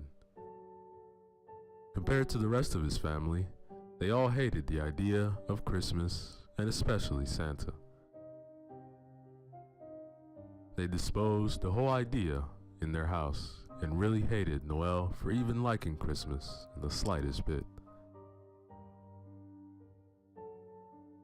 The special thing about Noel is that he got adopted at the age of 2 by the Smith family, as they didn't have a son, only 3 daughters. And they didn't want to take another chance at having 4 daughters. This leading to a very mixed relationship between Noel and the rest of the family. The Smith family weren't at all rich. Paying for 4 children was not an easy task. Noel always only asks for Christmas is for a peaceful and very lovely Christmas with his family. All Noel wants is to be loved fully and have a great and lovely relationship with the Smith family. Never cared for the latest phone nor the latest toys, only to be loved by a family. So, once again, Noel wishes and wishes for a loving family that I could be trapped with anything. A family that will love me and will always be together, trapped as if in a snow globe. Noel always wanted this family, but sadly, the Smith family never came to be that family he always dreamed about. Oi, Noel, get down here. It's dinner time, and if you don't come down here, you won't get nothing. Okay, Mr. Smith, coming right down. Good. And guess what? We have something special to show you. Noel wondered, what could this special thing be? He never had anything good, so Noel rushed down the stairs to see what the special item was. So, as we know you love Christmas, we actually thought to give this tradition a try. So, we have a Christmas dinner made, Mrs. Smith said. Oh, really? Oh gosh, thank you. I don't know what to say. Nah, I'm just kidding, Noel. Who do you think we are? We aren't retarded. We don't believe in that silly tradition, and we don't want to make our adopted son happy. So sit and stop believing in that special family you want us to be. We aren't changing. You won't be anything to anyone, Noel. What a disappointment. Mr. Smith just laughed when spitting out beer from his revolting mouth. His teeth yellow, half fallen out, rest holes with decay and brown substance everywhere inside.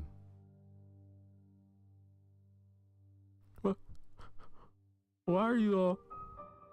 What? Say it, boy. Say what you were going to say.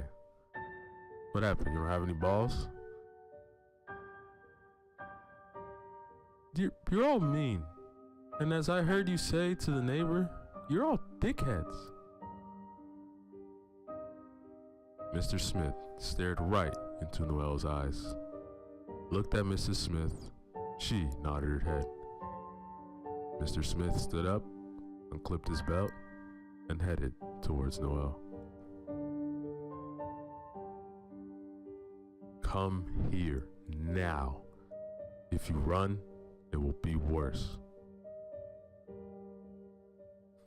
However, Noel knew he could make it to the bathroom upstairs and lock himself away. So, he ran as fast as he could, and Mr. Smith charged after him. Noel was so close to the top, however slipped on the third step to the top. He froze, turned, and saw Mr. Smith right behind him. Mr. Smith lifted his hand, battering Noel. Multiple hits, multiple pains rushed Noel's body. All while the other Smith family just listened to the beating Noel was taking, hearing him scream, crying, and dying from the inside. Mr. Smith, heavy breathing, not stopping after 10 hits. Rage came rushing over him, and the last hit did Noel bad. Hit him right across the face, causing what feels like a sharp blade rip across his face. Tears rushed into the cuts, stinging.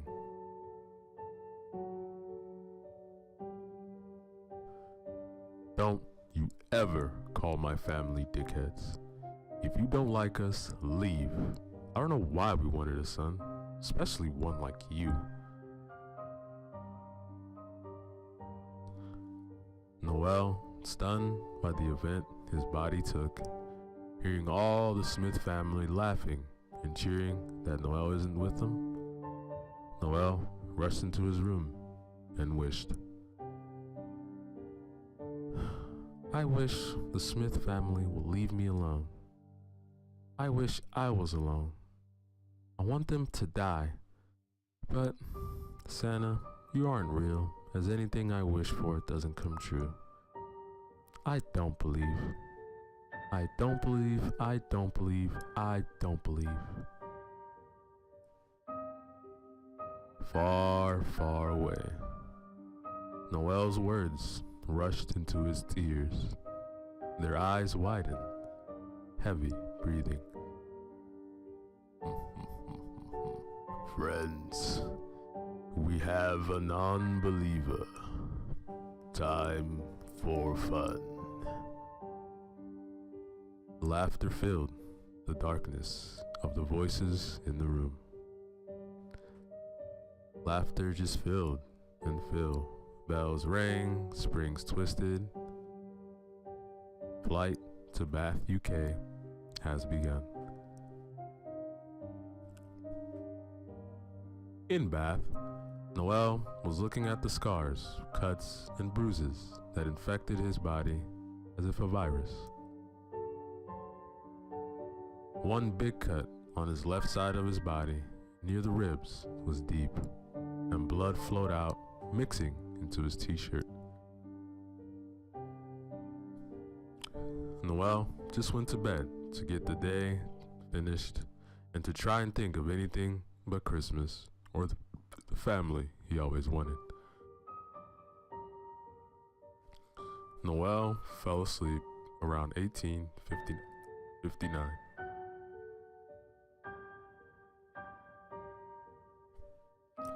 $11:32.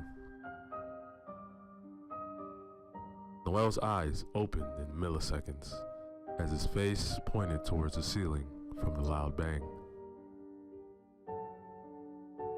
The noises continued above him. What the hell? There's no rooms above me. As the noise headed towards where his head is, it stopped. He realized that the house chimney was right next to his bed. He put his ear next to the wall. Suddenly, he could hear heavy breathing and the scraping of chains against the brick. Hello, Noel. I know you can hear me. Noel knew the Smith family always stayed up until midnight, so he decided to leave them. At least that's what he wished he could have done. However, Noel was very respectful and a caring person. Even though the pain the Smith family had put him through, they are still people. So he ran down the stairs, rushed into the lounge where the Smith family are and the chimney is. Guys, there's something in the chimney, believe me, and I'm not coming in by the fire. Oh, really, Noel? Another one of your stupid, spirited Christmas speeches? No, I'm serious. There really is. All the Smith family stood up and stared at him, all backs towards the fire.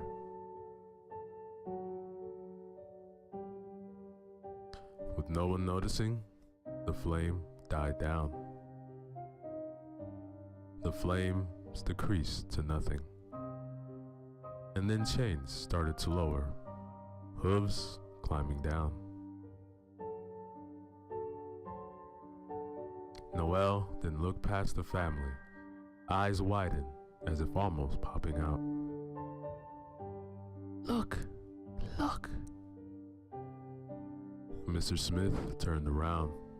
A figure, around 6'8" in height, face covered by fur, eyes glowing red, nose black with red spots.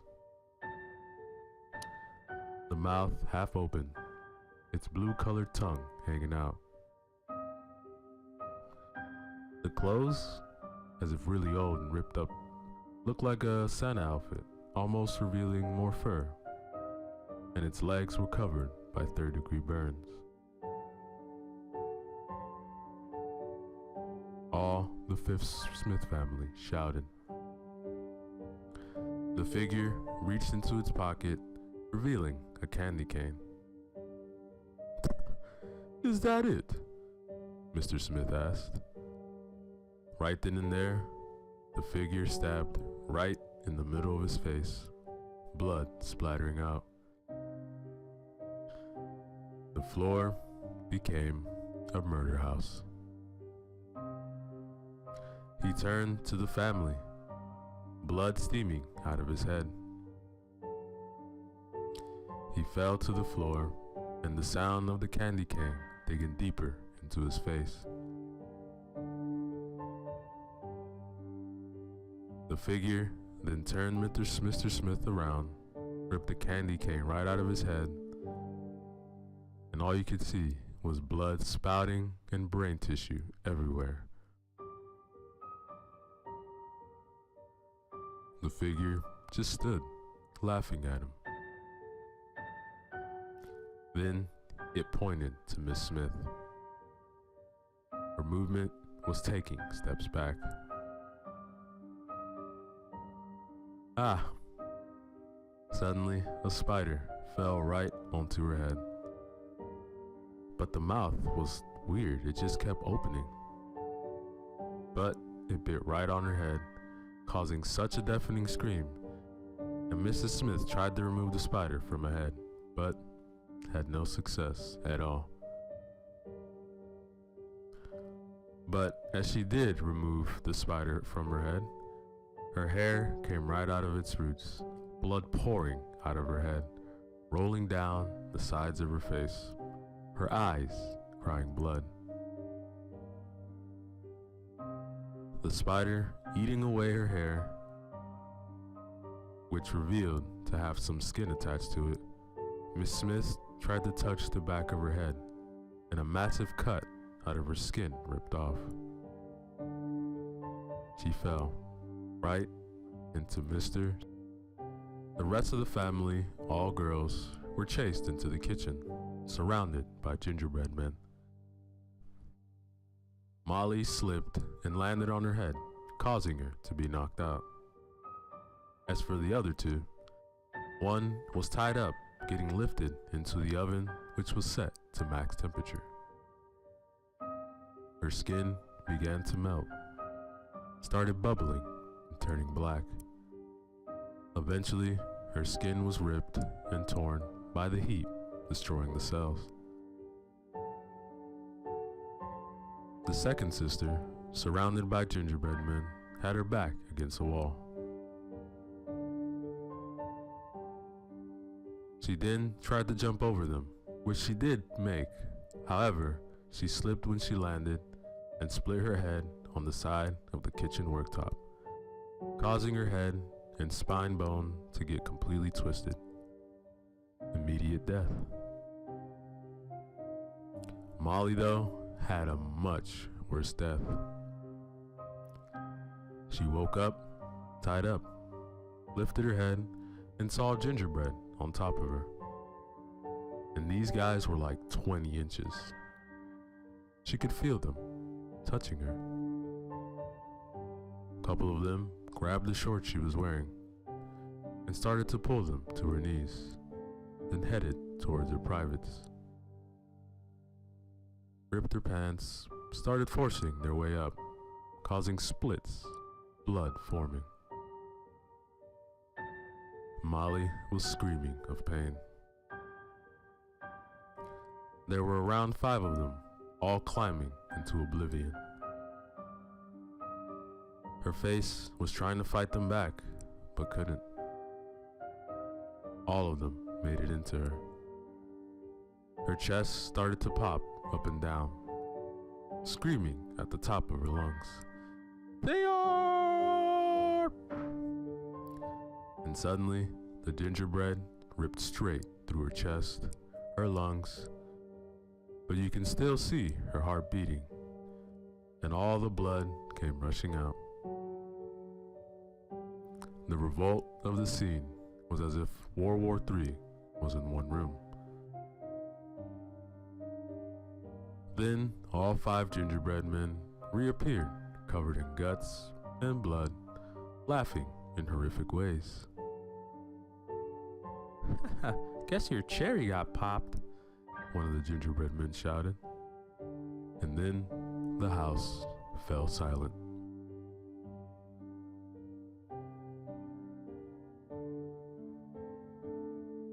Noel, when his adopted sisters ran, he too ran up the stairs, but he went into the bathroom and closed his eyes, wishing it would all end. Wishing he could go back to his old adopted family, as he actually did have a family. Noel just sat in silence, crying to himself. Chains started to come closer and closer. As it sounded like they were right outside the bathroom door, they all stopped. Every little sound stopped. Was it all over? Noel had his eyes shut. He opened them. Hello. Suddenly, Noel was face to face with the figure. Noel could smell everything off this creature. What are you? What am I? I am the person you called here. You are the reason I am here. I am Krampus, and you stopped believing in the man in red. This is your actions. Noel crying. Krampus put his goat hoof to wipe it away. He grabbed Noel by the arm and pulled him downstairs. Every creature, toy was down there cheering Krampus.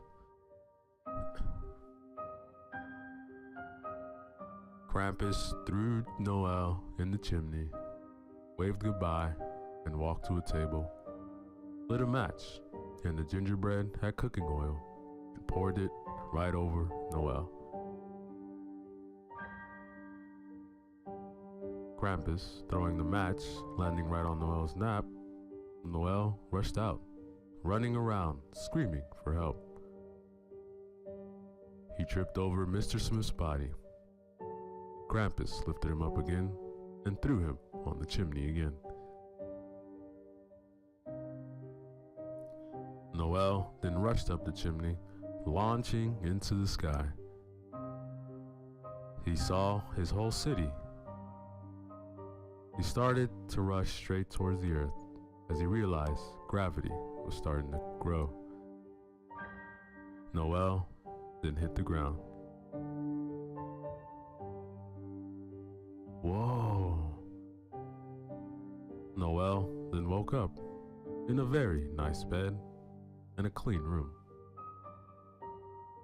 He walked downstairs. A family, cheerful, all cheered Noel when he entered the room. Hey, we've been waiting for you to open your Christmas gifts. Here, open this one's first.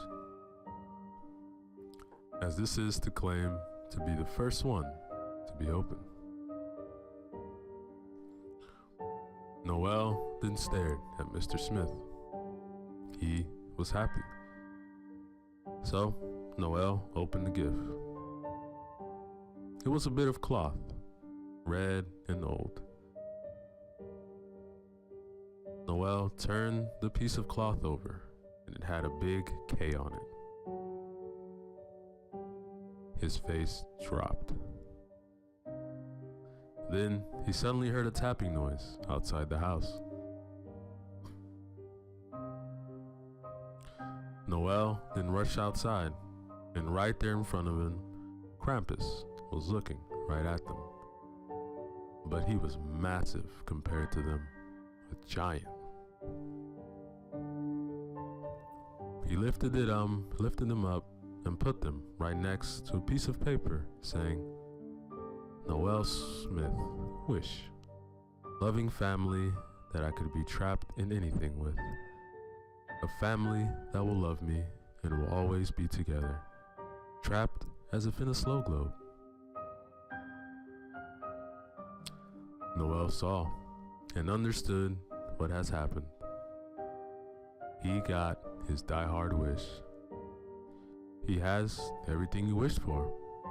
A perfect family trapped in a snow globe. Krampus lifted them up again, started tilting them forward. Noel hit the glass and saw a bin with multiple other snow globes. Here you go, Noel. Your wish has happened. And have a very Merry Christmas, and always, always believe in the man in red. The Smith snow globe fell straight into the pit of other abandoned snow globes. Krampus then waved and covered the pit to make it complete darkness.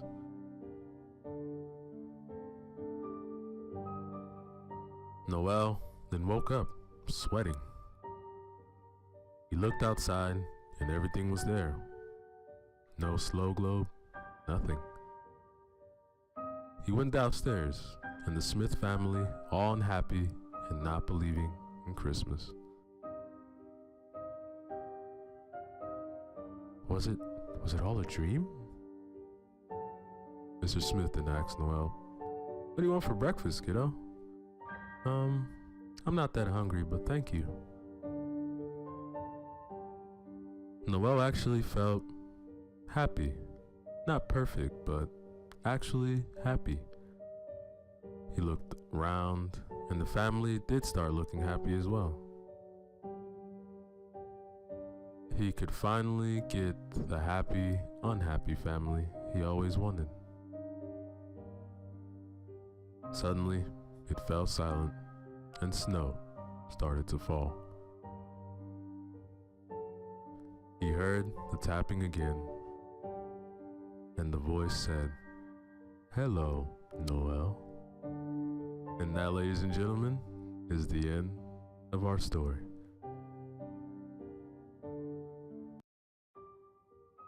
Yo, what is up, everybody? Ceresco back again. This time with some short Christmas horror stories for you guys, written by Ollie Morg 16. Remember to use the links in the description below. Show love to them, like, comment, and subscribe. Story 1, The Mall That Ended It All. For this story, let's travel to Michigan, USA, where we will meet our main characters in this story, and we will find out the details of their journey that began on December 20th, 2015. The day was cool, snow falling, covering everything like a pen over paper.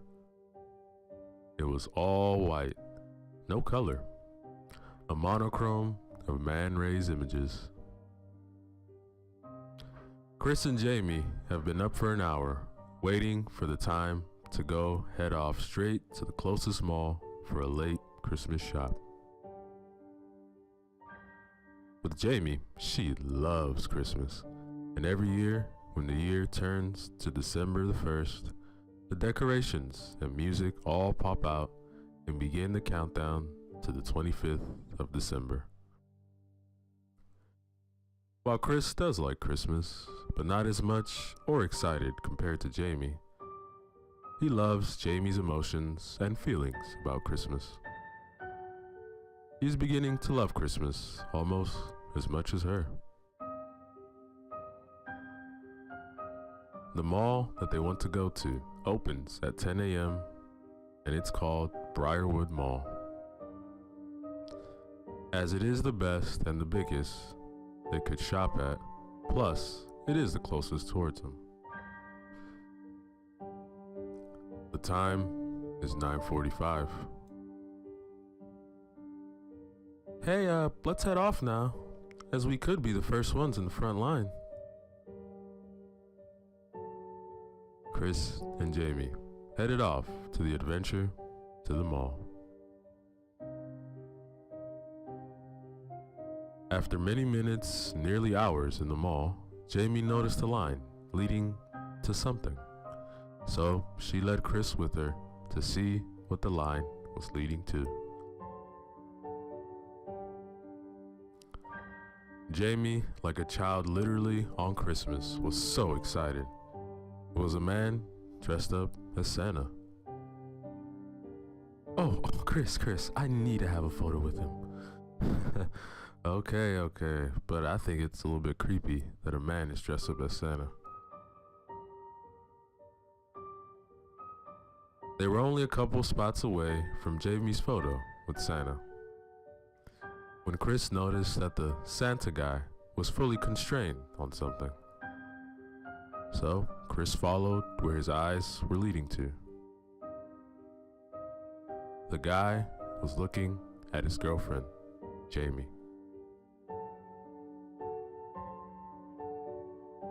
I knew because I moved places with her, and his eyes glided across his face as a cheetah hunting his prey.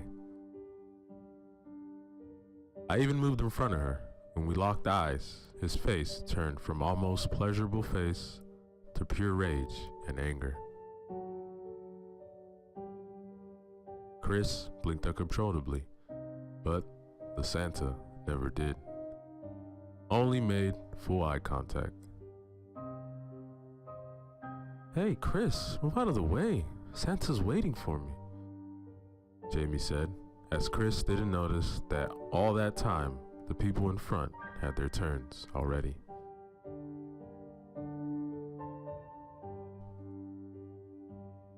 Jamie walked very swiftly to the Santa guy.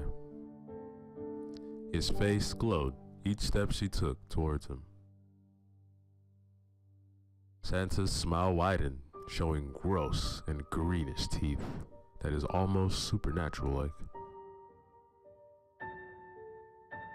Chris, come on, take photos of me and Santa. So, each photo, Jamie looked straight at the camera, posing so lovely and beautiful.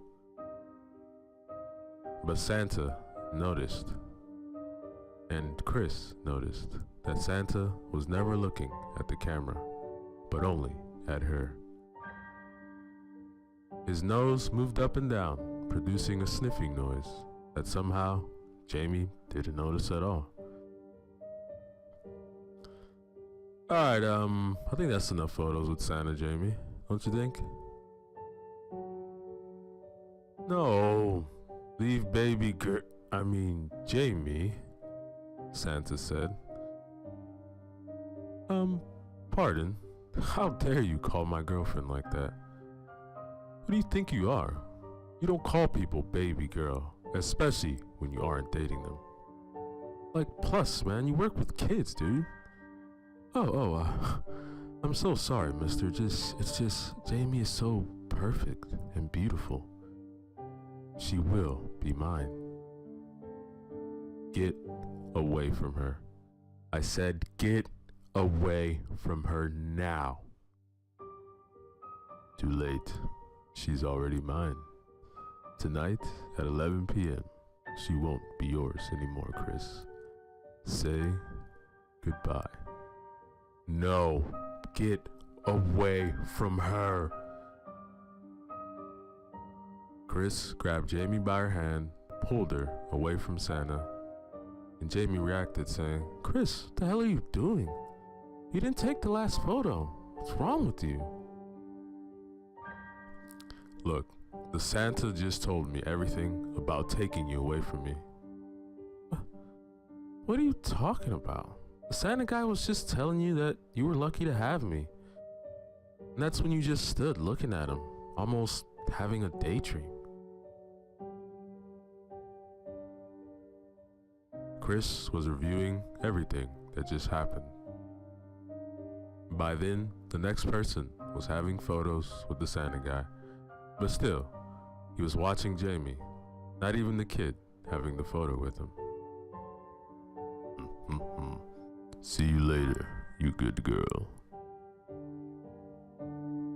Alright, that's it. You better shut the fuck up right now before I hit that fake beard off your round head. Everyone in the radius of Chris and Jamie was staring at them. Shut up, Chris. You're embarrassing me. Chris and Jamie were silent all the way back home, with a beeping sound being in the background. Do you want to talk about the mall or not? No, I don't know what was happening to me back there.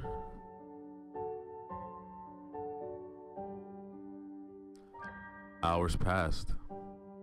They unpacked everything and almost had forgotten about everything that happened at the mall. Chris and Jamie watched multiple Christmas movies, Elf, and Die Hard. Chris looked outside the window and noticed that there was some sort of print on the window. He rushed towards it and closed the curtains with pure accuracy and speed. The curtains were closed in a matter of moments. 26 minutes passed. It was 11 p.m. and Chris and Jamie were in bed, almost asleep, when above them, Chris started and stared where he noticed the noise was coming from. Sounded like it was coming from right below them. Chris stood up and started to walk to the stairs to find out what the hell made the loud noises. As he started to silently go down the stairs, he could hear some sort of coughing. He peeked to the side to look in the lounge where the noise came from. A figure was standing right in the middle as he saw black dust covered the floor from the chimney. Chris froze. He needed to go back to Jamie. Chris headed back upstairs when he heard heavy footsteps coming closer and closer. Chris finally made it to the bedroom. Jamie, baby, don't panic at all, but there's someone in our house. We need to hide and call the cops. Okay, but I'm scared. Don't. We will be perfectly fine. We will hide together. You go in the closet first, and I will follow right behind you.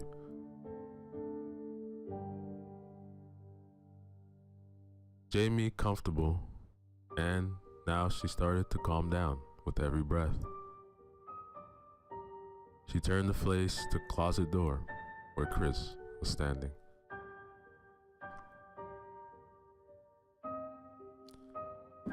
The most high-pitched and deathly scream ever produced yelled out his name, and Chris jumped and locked in place.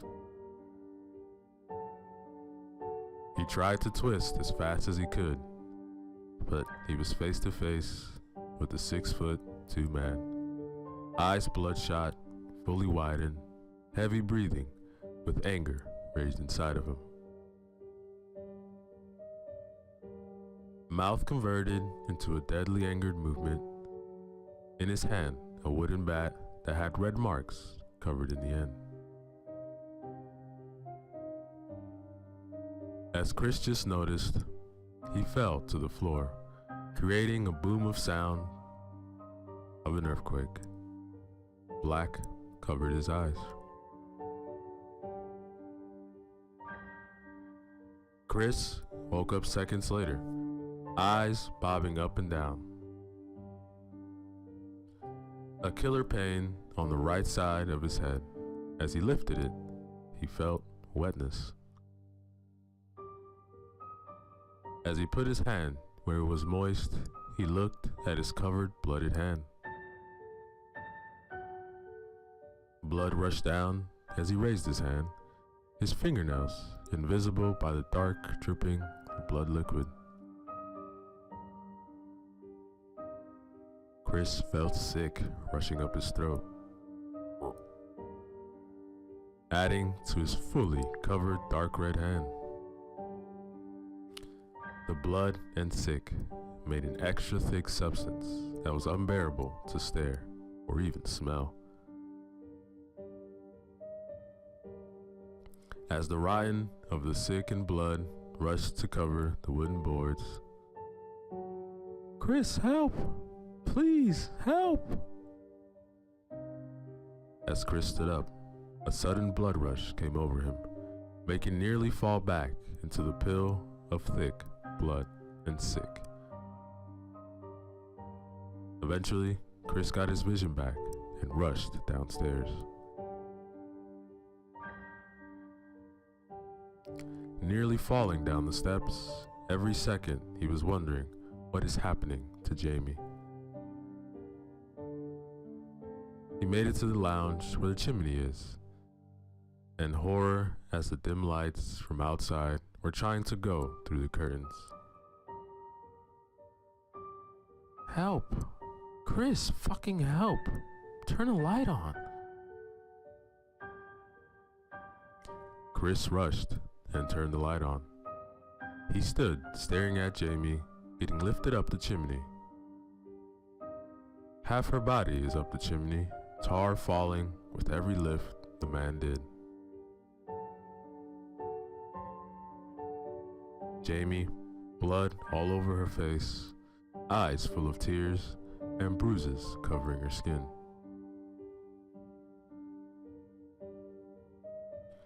Chris rushed to grab her hand and pull her down. As he was under the chimney, looking at Jamie's pure horrified face, tears were hitting Chris's face, rushing into his cut, burning, and pain rushed to his face. Chris looked past Jamie's horrid face. The Santa was fully black, and all the white fur from the Santa's coat was now a dark red. No part of the suit was at all white. "Chris, let go. Let go. She isn't yours. She never was, Chris." Chris kept on pulling and pulling. Meanwhile, Santa was pulling and pulling, and he had much more strength compared to Chris.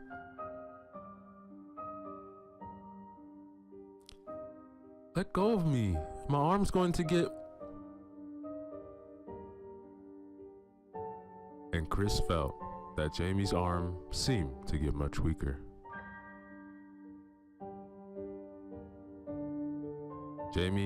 Kristen looked up at Jamie's arm, and it was floppy and moved with no control. Jamie had her arm pulled from the socket. It was loose and had zero control. Then Chris began to become weak. There was nothing he could do. His arm gave up. He saw, he watched, he stared as Jamie's body was pulled at lightning speed and hitting each side of the walls of the chimney, making crushing sounds as the arm dangles.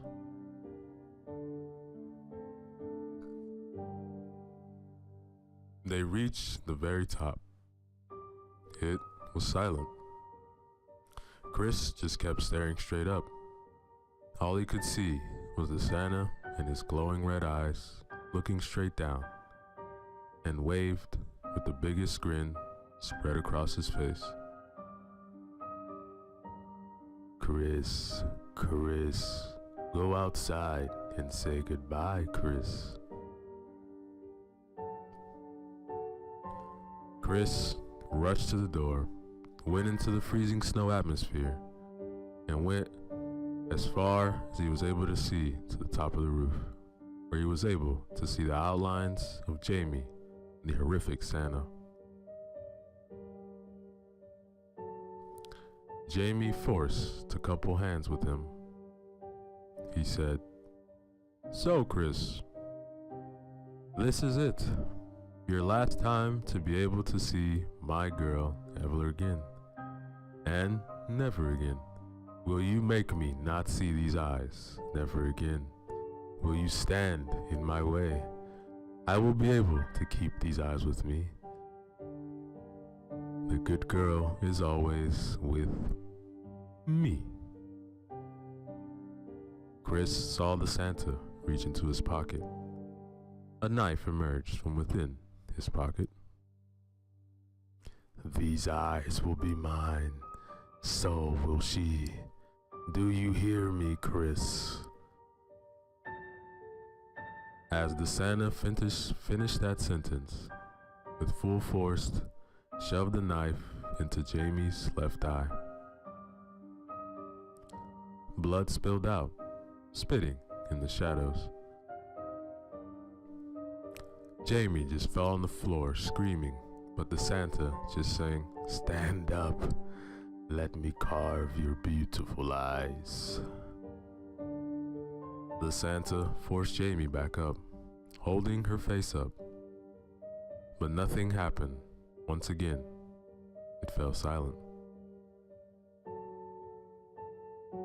Chris, as I will say to everyone, have a very Merry Christmas and a very Happy New Year, and all a good night.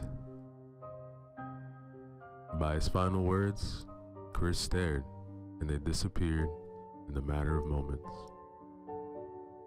No fall, nothing. Gone into oblivion.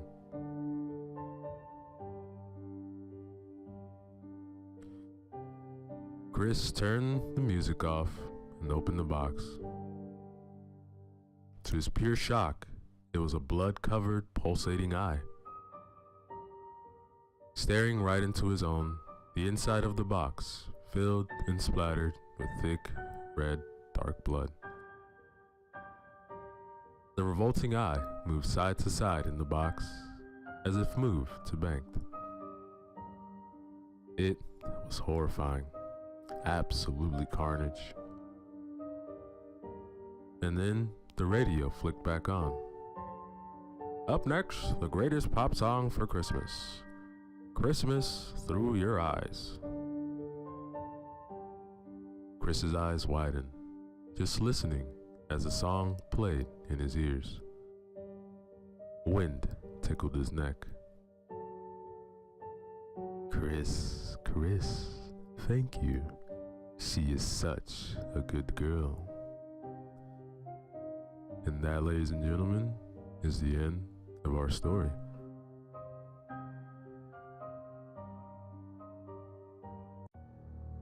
Yo, what is up, everybody? Let's go back again. Another short story for you guys, written by Vivian Justin. Remember to leave the links in the description below. Show love to them. Like, comment, and subscribe. Story 6, Sky. The city of Monroe woke up to a stormy morning. Rain pounded the windows from all directions. Trees were bent and the thinner branches were broken. Power was also out in many places. A storm of this magnitude had not been seen in years. Jamie and his family took shelter in the basement living room. The two young children were very scared. Jamie was most worried about the windows and the surrounding trees.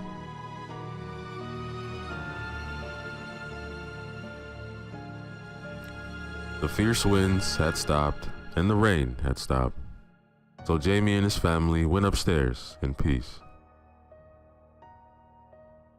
Jamie looked at the damage. His house had escaped unscathed, with only some damage to the garden.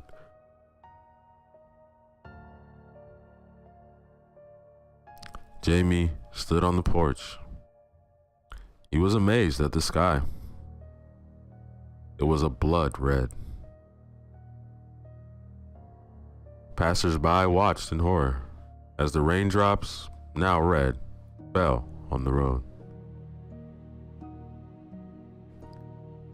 Everyone immediately looked at his body, dripping red rain.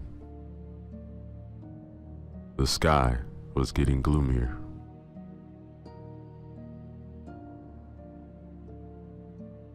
Jamie gasped for air. The children ran to him, but he shooed them off. One by one, he stepped off the steps and walked beside the bewildered crowd. He heard everything. Someone shouted that the gates of hell had opened. Others thought the unusual phenomenon was a curse from God because people were living in sin. Someone else wanted to draw parallels with meteorology.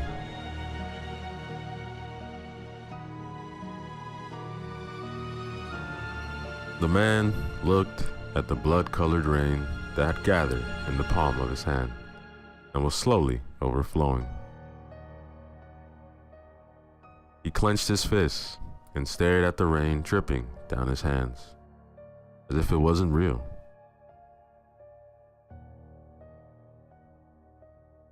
A golden crack, about 1.5 meters across, appeared in the sky. Everyone watched with open mouths. Some people ran away, trying to escape the kill, while others had their feet rooted to the ground.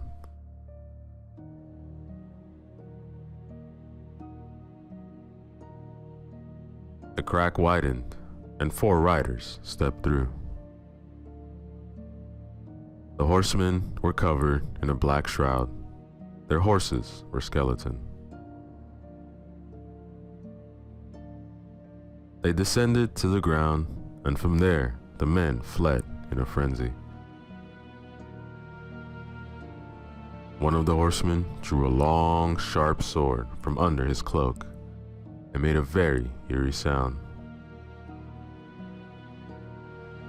He struck the sword against the road, which immediately split in two. Several men fell in. The horsemen pointed their fingers at one man, and they immediately lit up. In a snap, they were reduced to dust.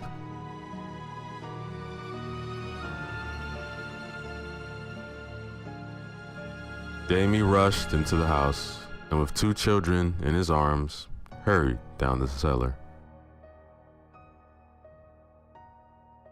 They locked themselves in as he worked to calm the little ones. One of the men in black stood in front of the mayor. He cut him in half with a swing of his sword. Another set the houses on fires. Next thing you know, the streets were empty. The vast majority were already dead. Others were hiding. Then the rider raised his hand to the sky, clapped his hands. Next thing you know, all who were hiding were seized by the invisible force that led them straight to the horsemen.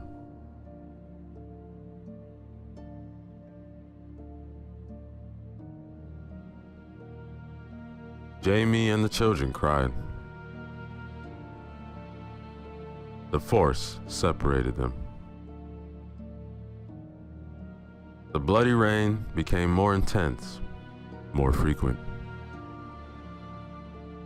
One of the riders lifted the local undertaker high into the air, and with that momentum, threw him into the road. The Jamie could see golden colors running down the cracks in the road. An earthquake followed, and the Jamies were held in the air by a force almost demonic. Suddenly, they heard noises in the distance. Most of the survivors looked in that direction. Many people appeared, but they were no longer human. Their eyes were completely black, and blood was gushing from their tear ducts. They surrounded the riders, and one after another, they picked out the men from the invisible force. Jamie looked worriedly at his children. He looked down and saw below him 2 black-eyed men tearing his neighbor to pieces. Body parts were flying everywhere. Jamie gasped for air. With only 5 of them left, Jamie thought of escape, but the force would not let him move. He looked desperately ahead of him, straight behind the rider's cloak. Their black eyes flicked down at the children. Jamie screamed, but all in vain. Jamie had completely lost all hope. The rider pulled him down between them. Jamie was surrounded by the 4 riders, and behind them were the black-eyed men. One handed him a black shroud. After a few seconds of hesitation, Jamie took it. He adjusted it to himself, and everything he knew about the world, everyone he knew, vanished into thin air, and an unfamiliar feeling came over him. The riders were now 5, and through the crack, they left with Jamie. And that, ladies and gentlemen, is the end of our story.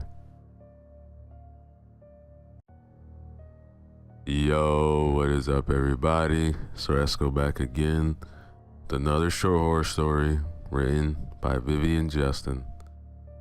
Remember to use the links in the description below. Show love to them. Like, comment, and subscribe. Sand.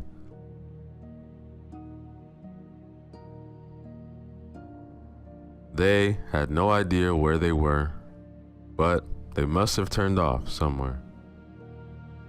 The map was useless here, as there were so many side roads that were not marked. Gordon, as the now slowly retiring archaeologist, was the guide.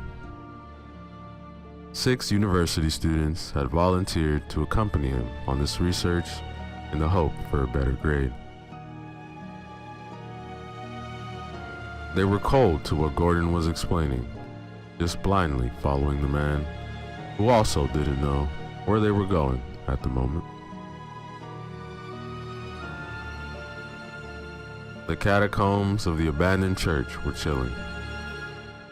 Sometimes they walked in narrow places, sometimes in water, and sometimes they seemed to be going uphill.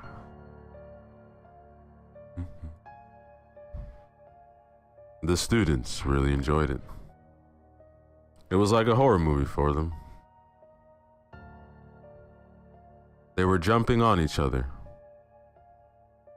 Gordon was less happy about it.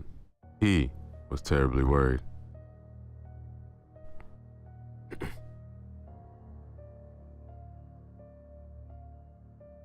The road narrowed, and there was only a narrow opening to crawl straight through.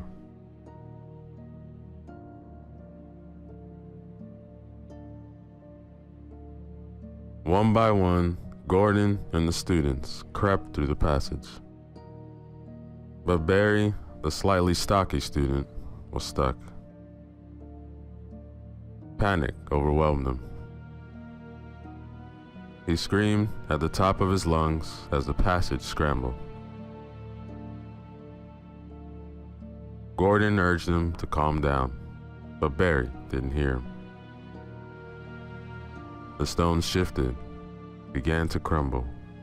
Barry panicked even more. Gordon did everything he could to help him. Barry gave a scream, then something grabbed his leg and pulled him back before the big boulder could hit. Gordon shouted Barry's name, but got no reply. The rock was the only thing that could get between them, and the man immediately looked for another passage to get back to Barry, unsuccessfully. All right, look, let's just keep moving, and as soon as we get out, we'll send someone for Barry. The team reluctantly moved on. Everyone wondered who could have rescued him. Gordon left the back roads and just kept going straight on. Then suddenly he stopped at the top of a rise. There was a desperation ahead, full of sand. He climbed down and started walking. He waved to the students, and one by one, they cautiously climbed down.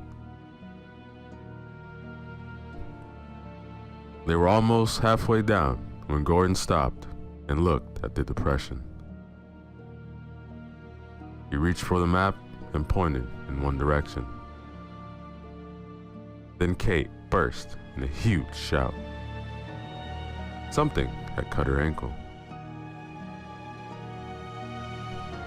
They were all startled. Gordon crawled as far as he could across the sand to her. Suddenly, 2 horns emerged from the sand, followed shortly after by a body. Everyone watched in amazement. On its head were 2 sharp horns, one of which was decorated with Barry's body. His face was like a skull of a hippopotamus. It had a slender yet strong body with long claws on 3 of its fingers. The creature, almost 10 feet tall, began to roar.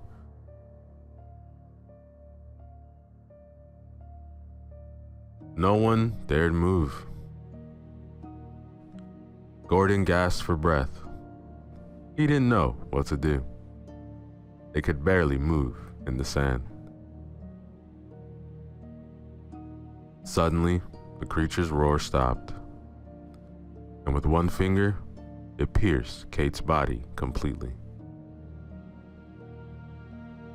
The sight made everyone run for their lives.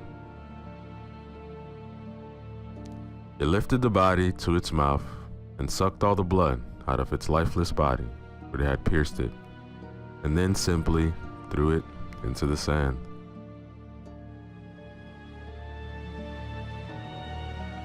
Gordon watched for a few seconds as the students tried to make their way down the passage.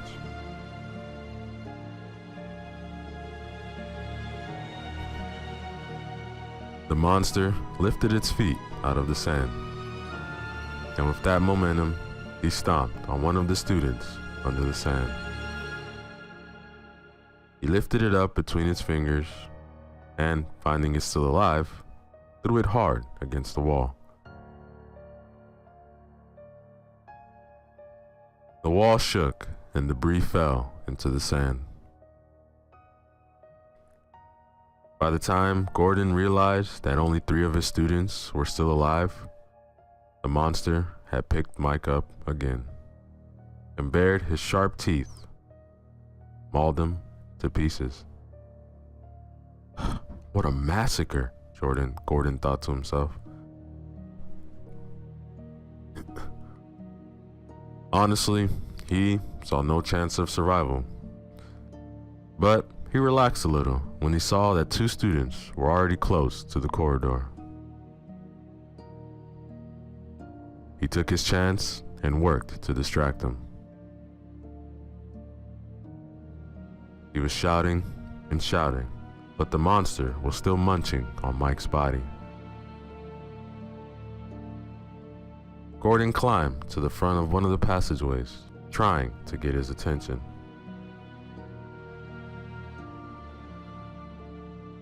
The creature threw away the remains of Mike's body and headed in Gordon's direction. As soon as he saw his students in the cavern, he felt a warm sensation. The creature had sliced through both his knees with a flick of its fingers. The man screamed and immediately fell. All he could do was look at his severed body parts.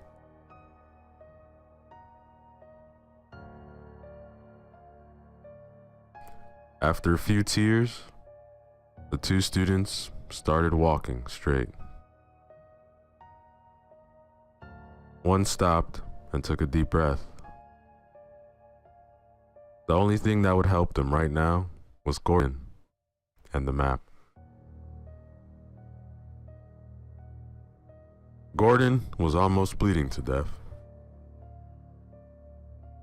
He fumbled in his pocket. He wanted to smoke one last cigarette. With the cigarette, he pulled the map from his pocket. He looked at it with widened eyes. Then he saw the 2 boys. The creature suddenly emerged from the sand and grabbed both students. Gordon lit his cigarette.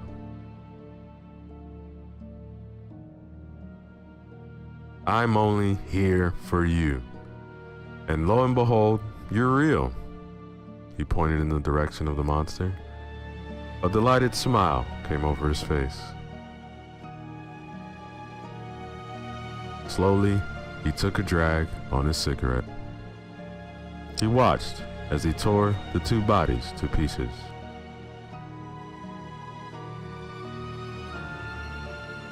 That's the best cigarette I've had, other than after sex. The creature lowered its head and struck Gordon's body up next to Barry. He wiped Gordon's blood with his finger and threw his shanks into the sand.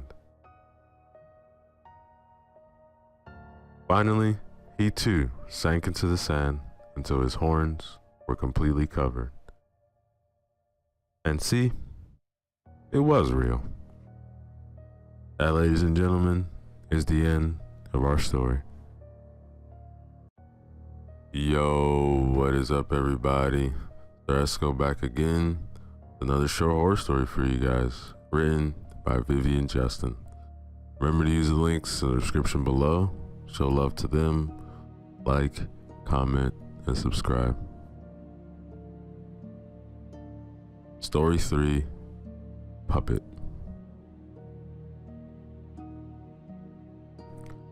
Joanne had a reputation as a successful young singer.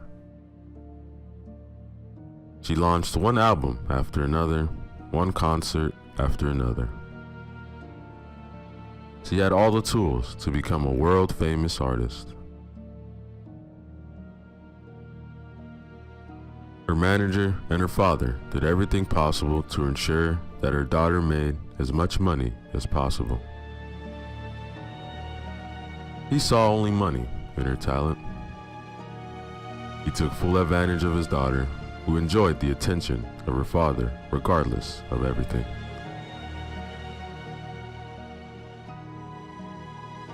The crew went to Boston for a big concert. So far, over 80,000 people had bought tickets. Joanne was very nervous, but also very happy. She had never had such a large audience.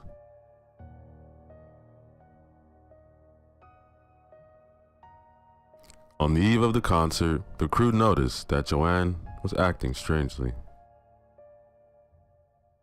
Her speech was slurred, her movements were unsteady. They simply didn't know whether her behavior was caused by the stress of the concert or by something else.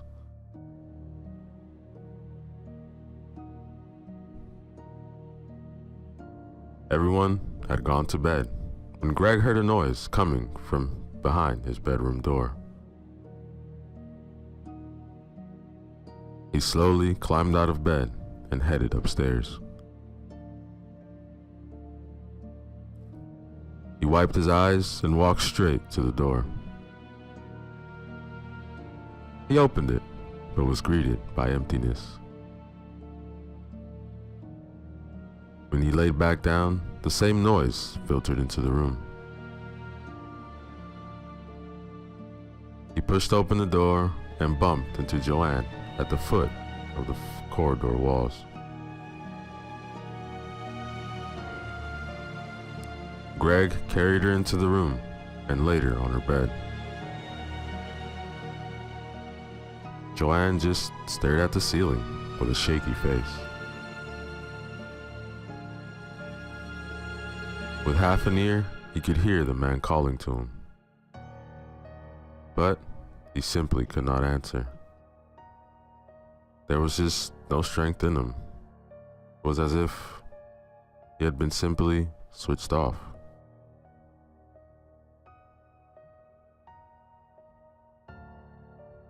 The next day, nothing of Joanne's behavior of the previous day was noticeable. Although the whole room was filled with the sound of her father's exasperation, who was talking about a software glitch on his phone, everyone was listening to him.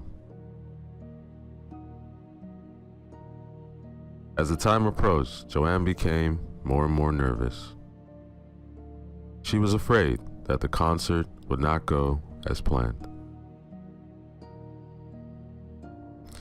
Somehow, she felt that her limbs were not moving as she would have liked, and her speech changed from one moment to the next.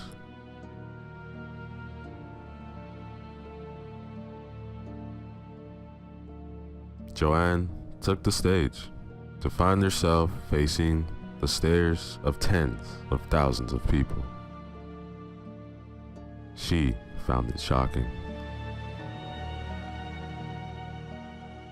One song followed another, but she wasn't sure what she was doing. She deduced from the huge cheers that she was doing what she was doing well. The audience went wild and applauded happily in the air for their favorite star. The light show was just icing on the cake. Everyone wanted to get closer to their favorite star, and her manager was on the phone with a happy face. The increased income, in the meantime, filled his soul with warmth. He no longer cared what he pressed on the phone.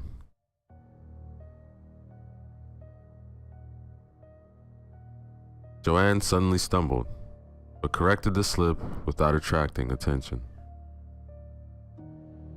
She was losing more and more control over her own body. Suddenly, a strange feeling came over her. It was like a time bomb had gone off. The manager jumped into his car and left the venue before the concert was over, watching the action from a distance of about 2 kilometers.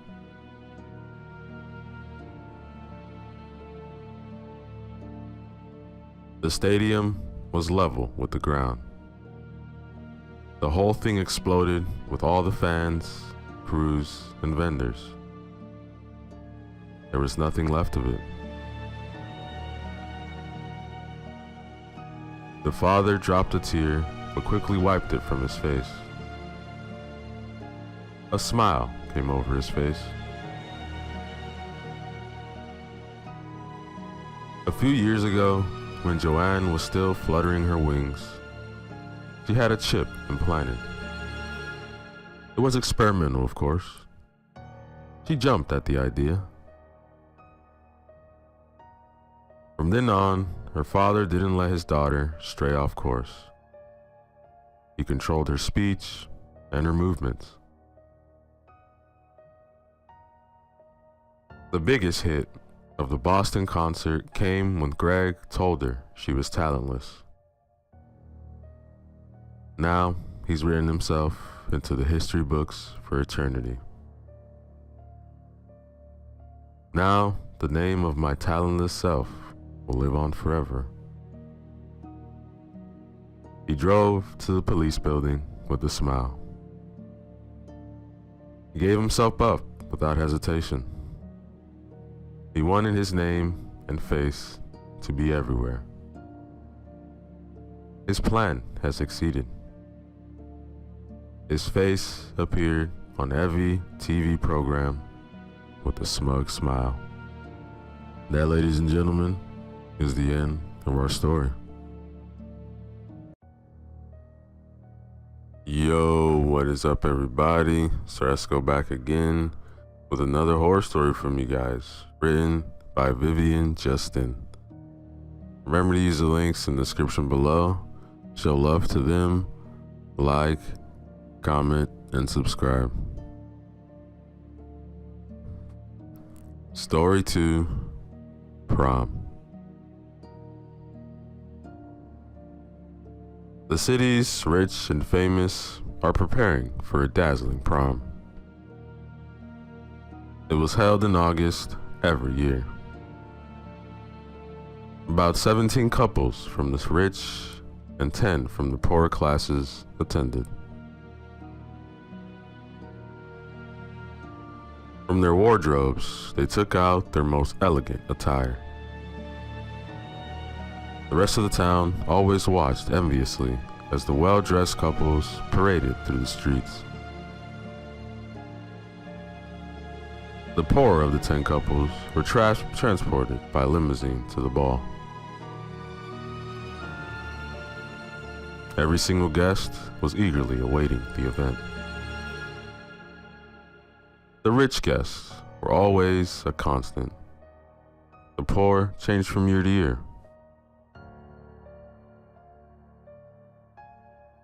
As soon as all the guests arrived, the doors of the building were closed and they were led into a huge hall. In addition to the hall, there were 4 living rooms, a kitchen, 3 bathrooms, a large cellar, and a living room. Long stairs led up from the hall to the bedrooms. The round tables were joined by 4 chairs.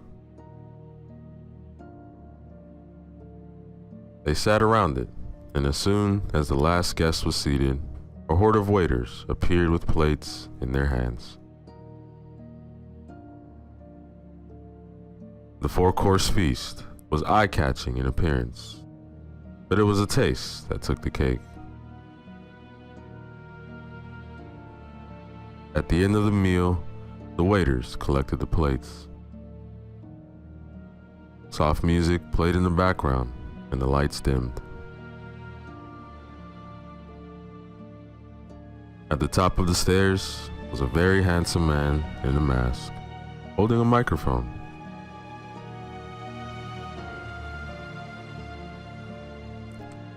The rich people stood up from the table and arranged themselves in a pile. Following the instructions of the masked man, the poor have to survive for 2 hours with the rich they hunt. Those who survive are elevated to the ranks of the rich, along with their families. They get enough money to last them 3 lifetimes. Unfortunately, those who die are the same. The poor were immediately frightened. The waiters were delivering weapons to the rich. All right, 10 minutes head start. As soon as they hear the shot, the 2 hours begin. The shot is fired. The poor began to run for their heads. Some tried to leave through the door, some ran towards the cellar, and others towards the sleeping quarters. They hid under the bed, some in the closet. They even hid in the furthest corner of the cellar, under the stairs. At the end of 10 minutes, the rich people left. They did not rush. They just spread out and hunted calmly. The masked man stood in the middle of the room, directing the waiters. The tables and chairs were moved, and a platform was brought from the corner and set up for the musicians.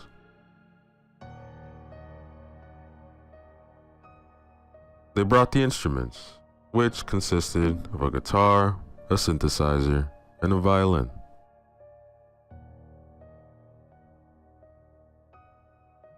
There was a constant sound of gunfire, both from upstairs and from the basement. Those who died were taken by the waiters to the separate corner of the room. There, they were placed on elegant chairs and tied down to prevent their bodies from falling off the chairs. 9 chairs were already taken, and the masked man looked over the 9 with pleasure.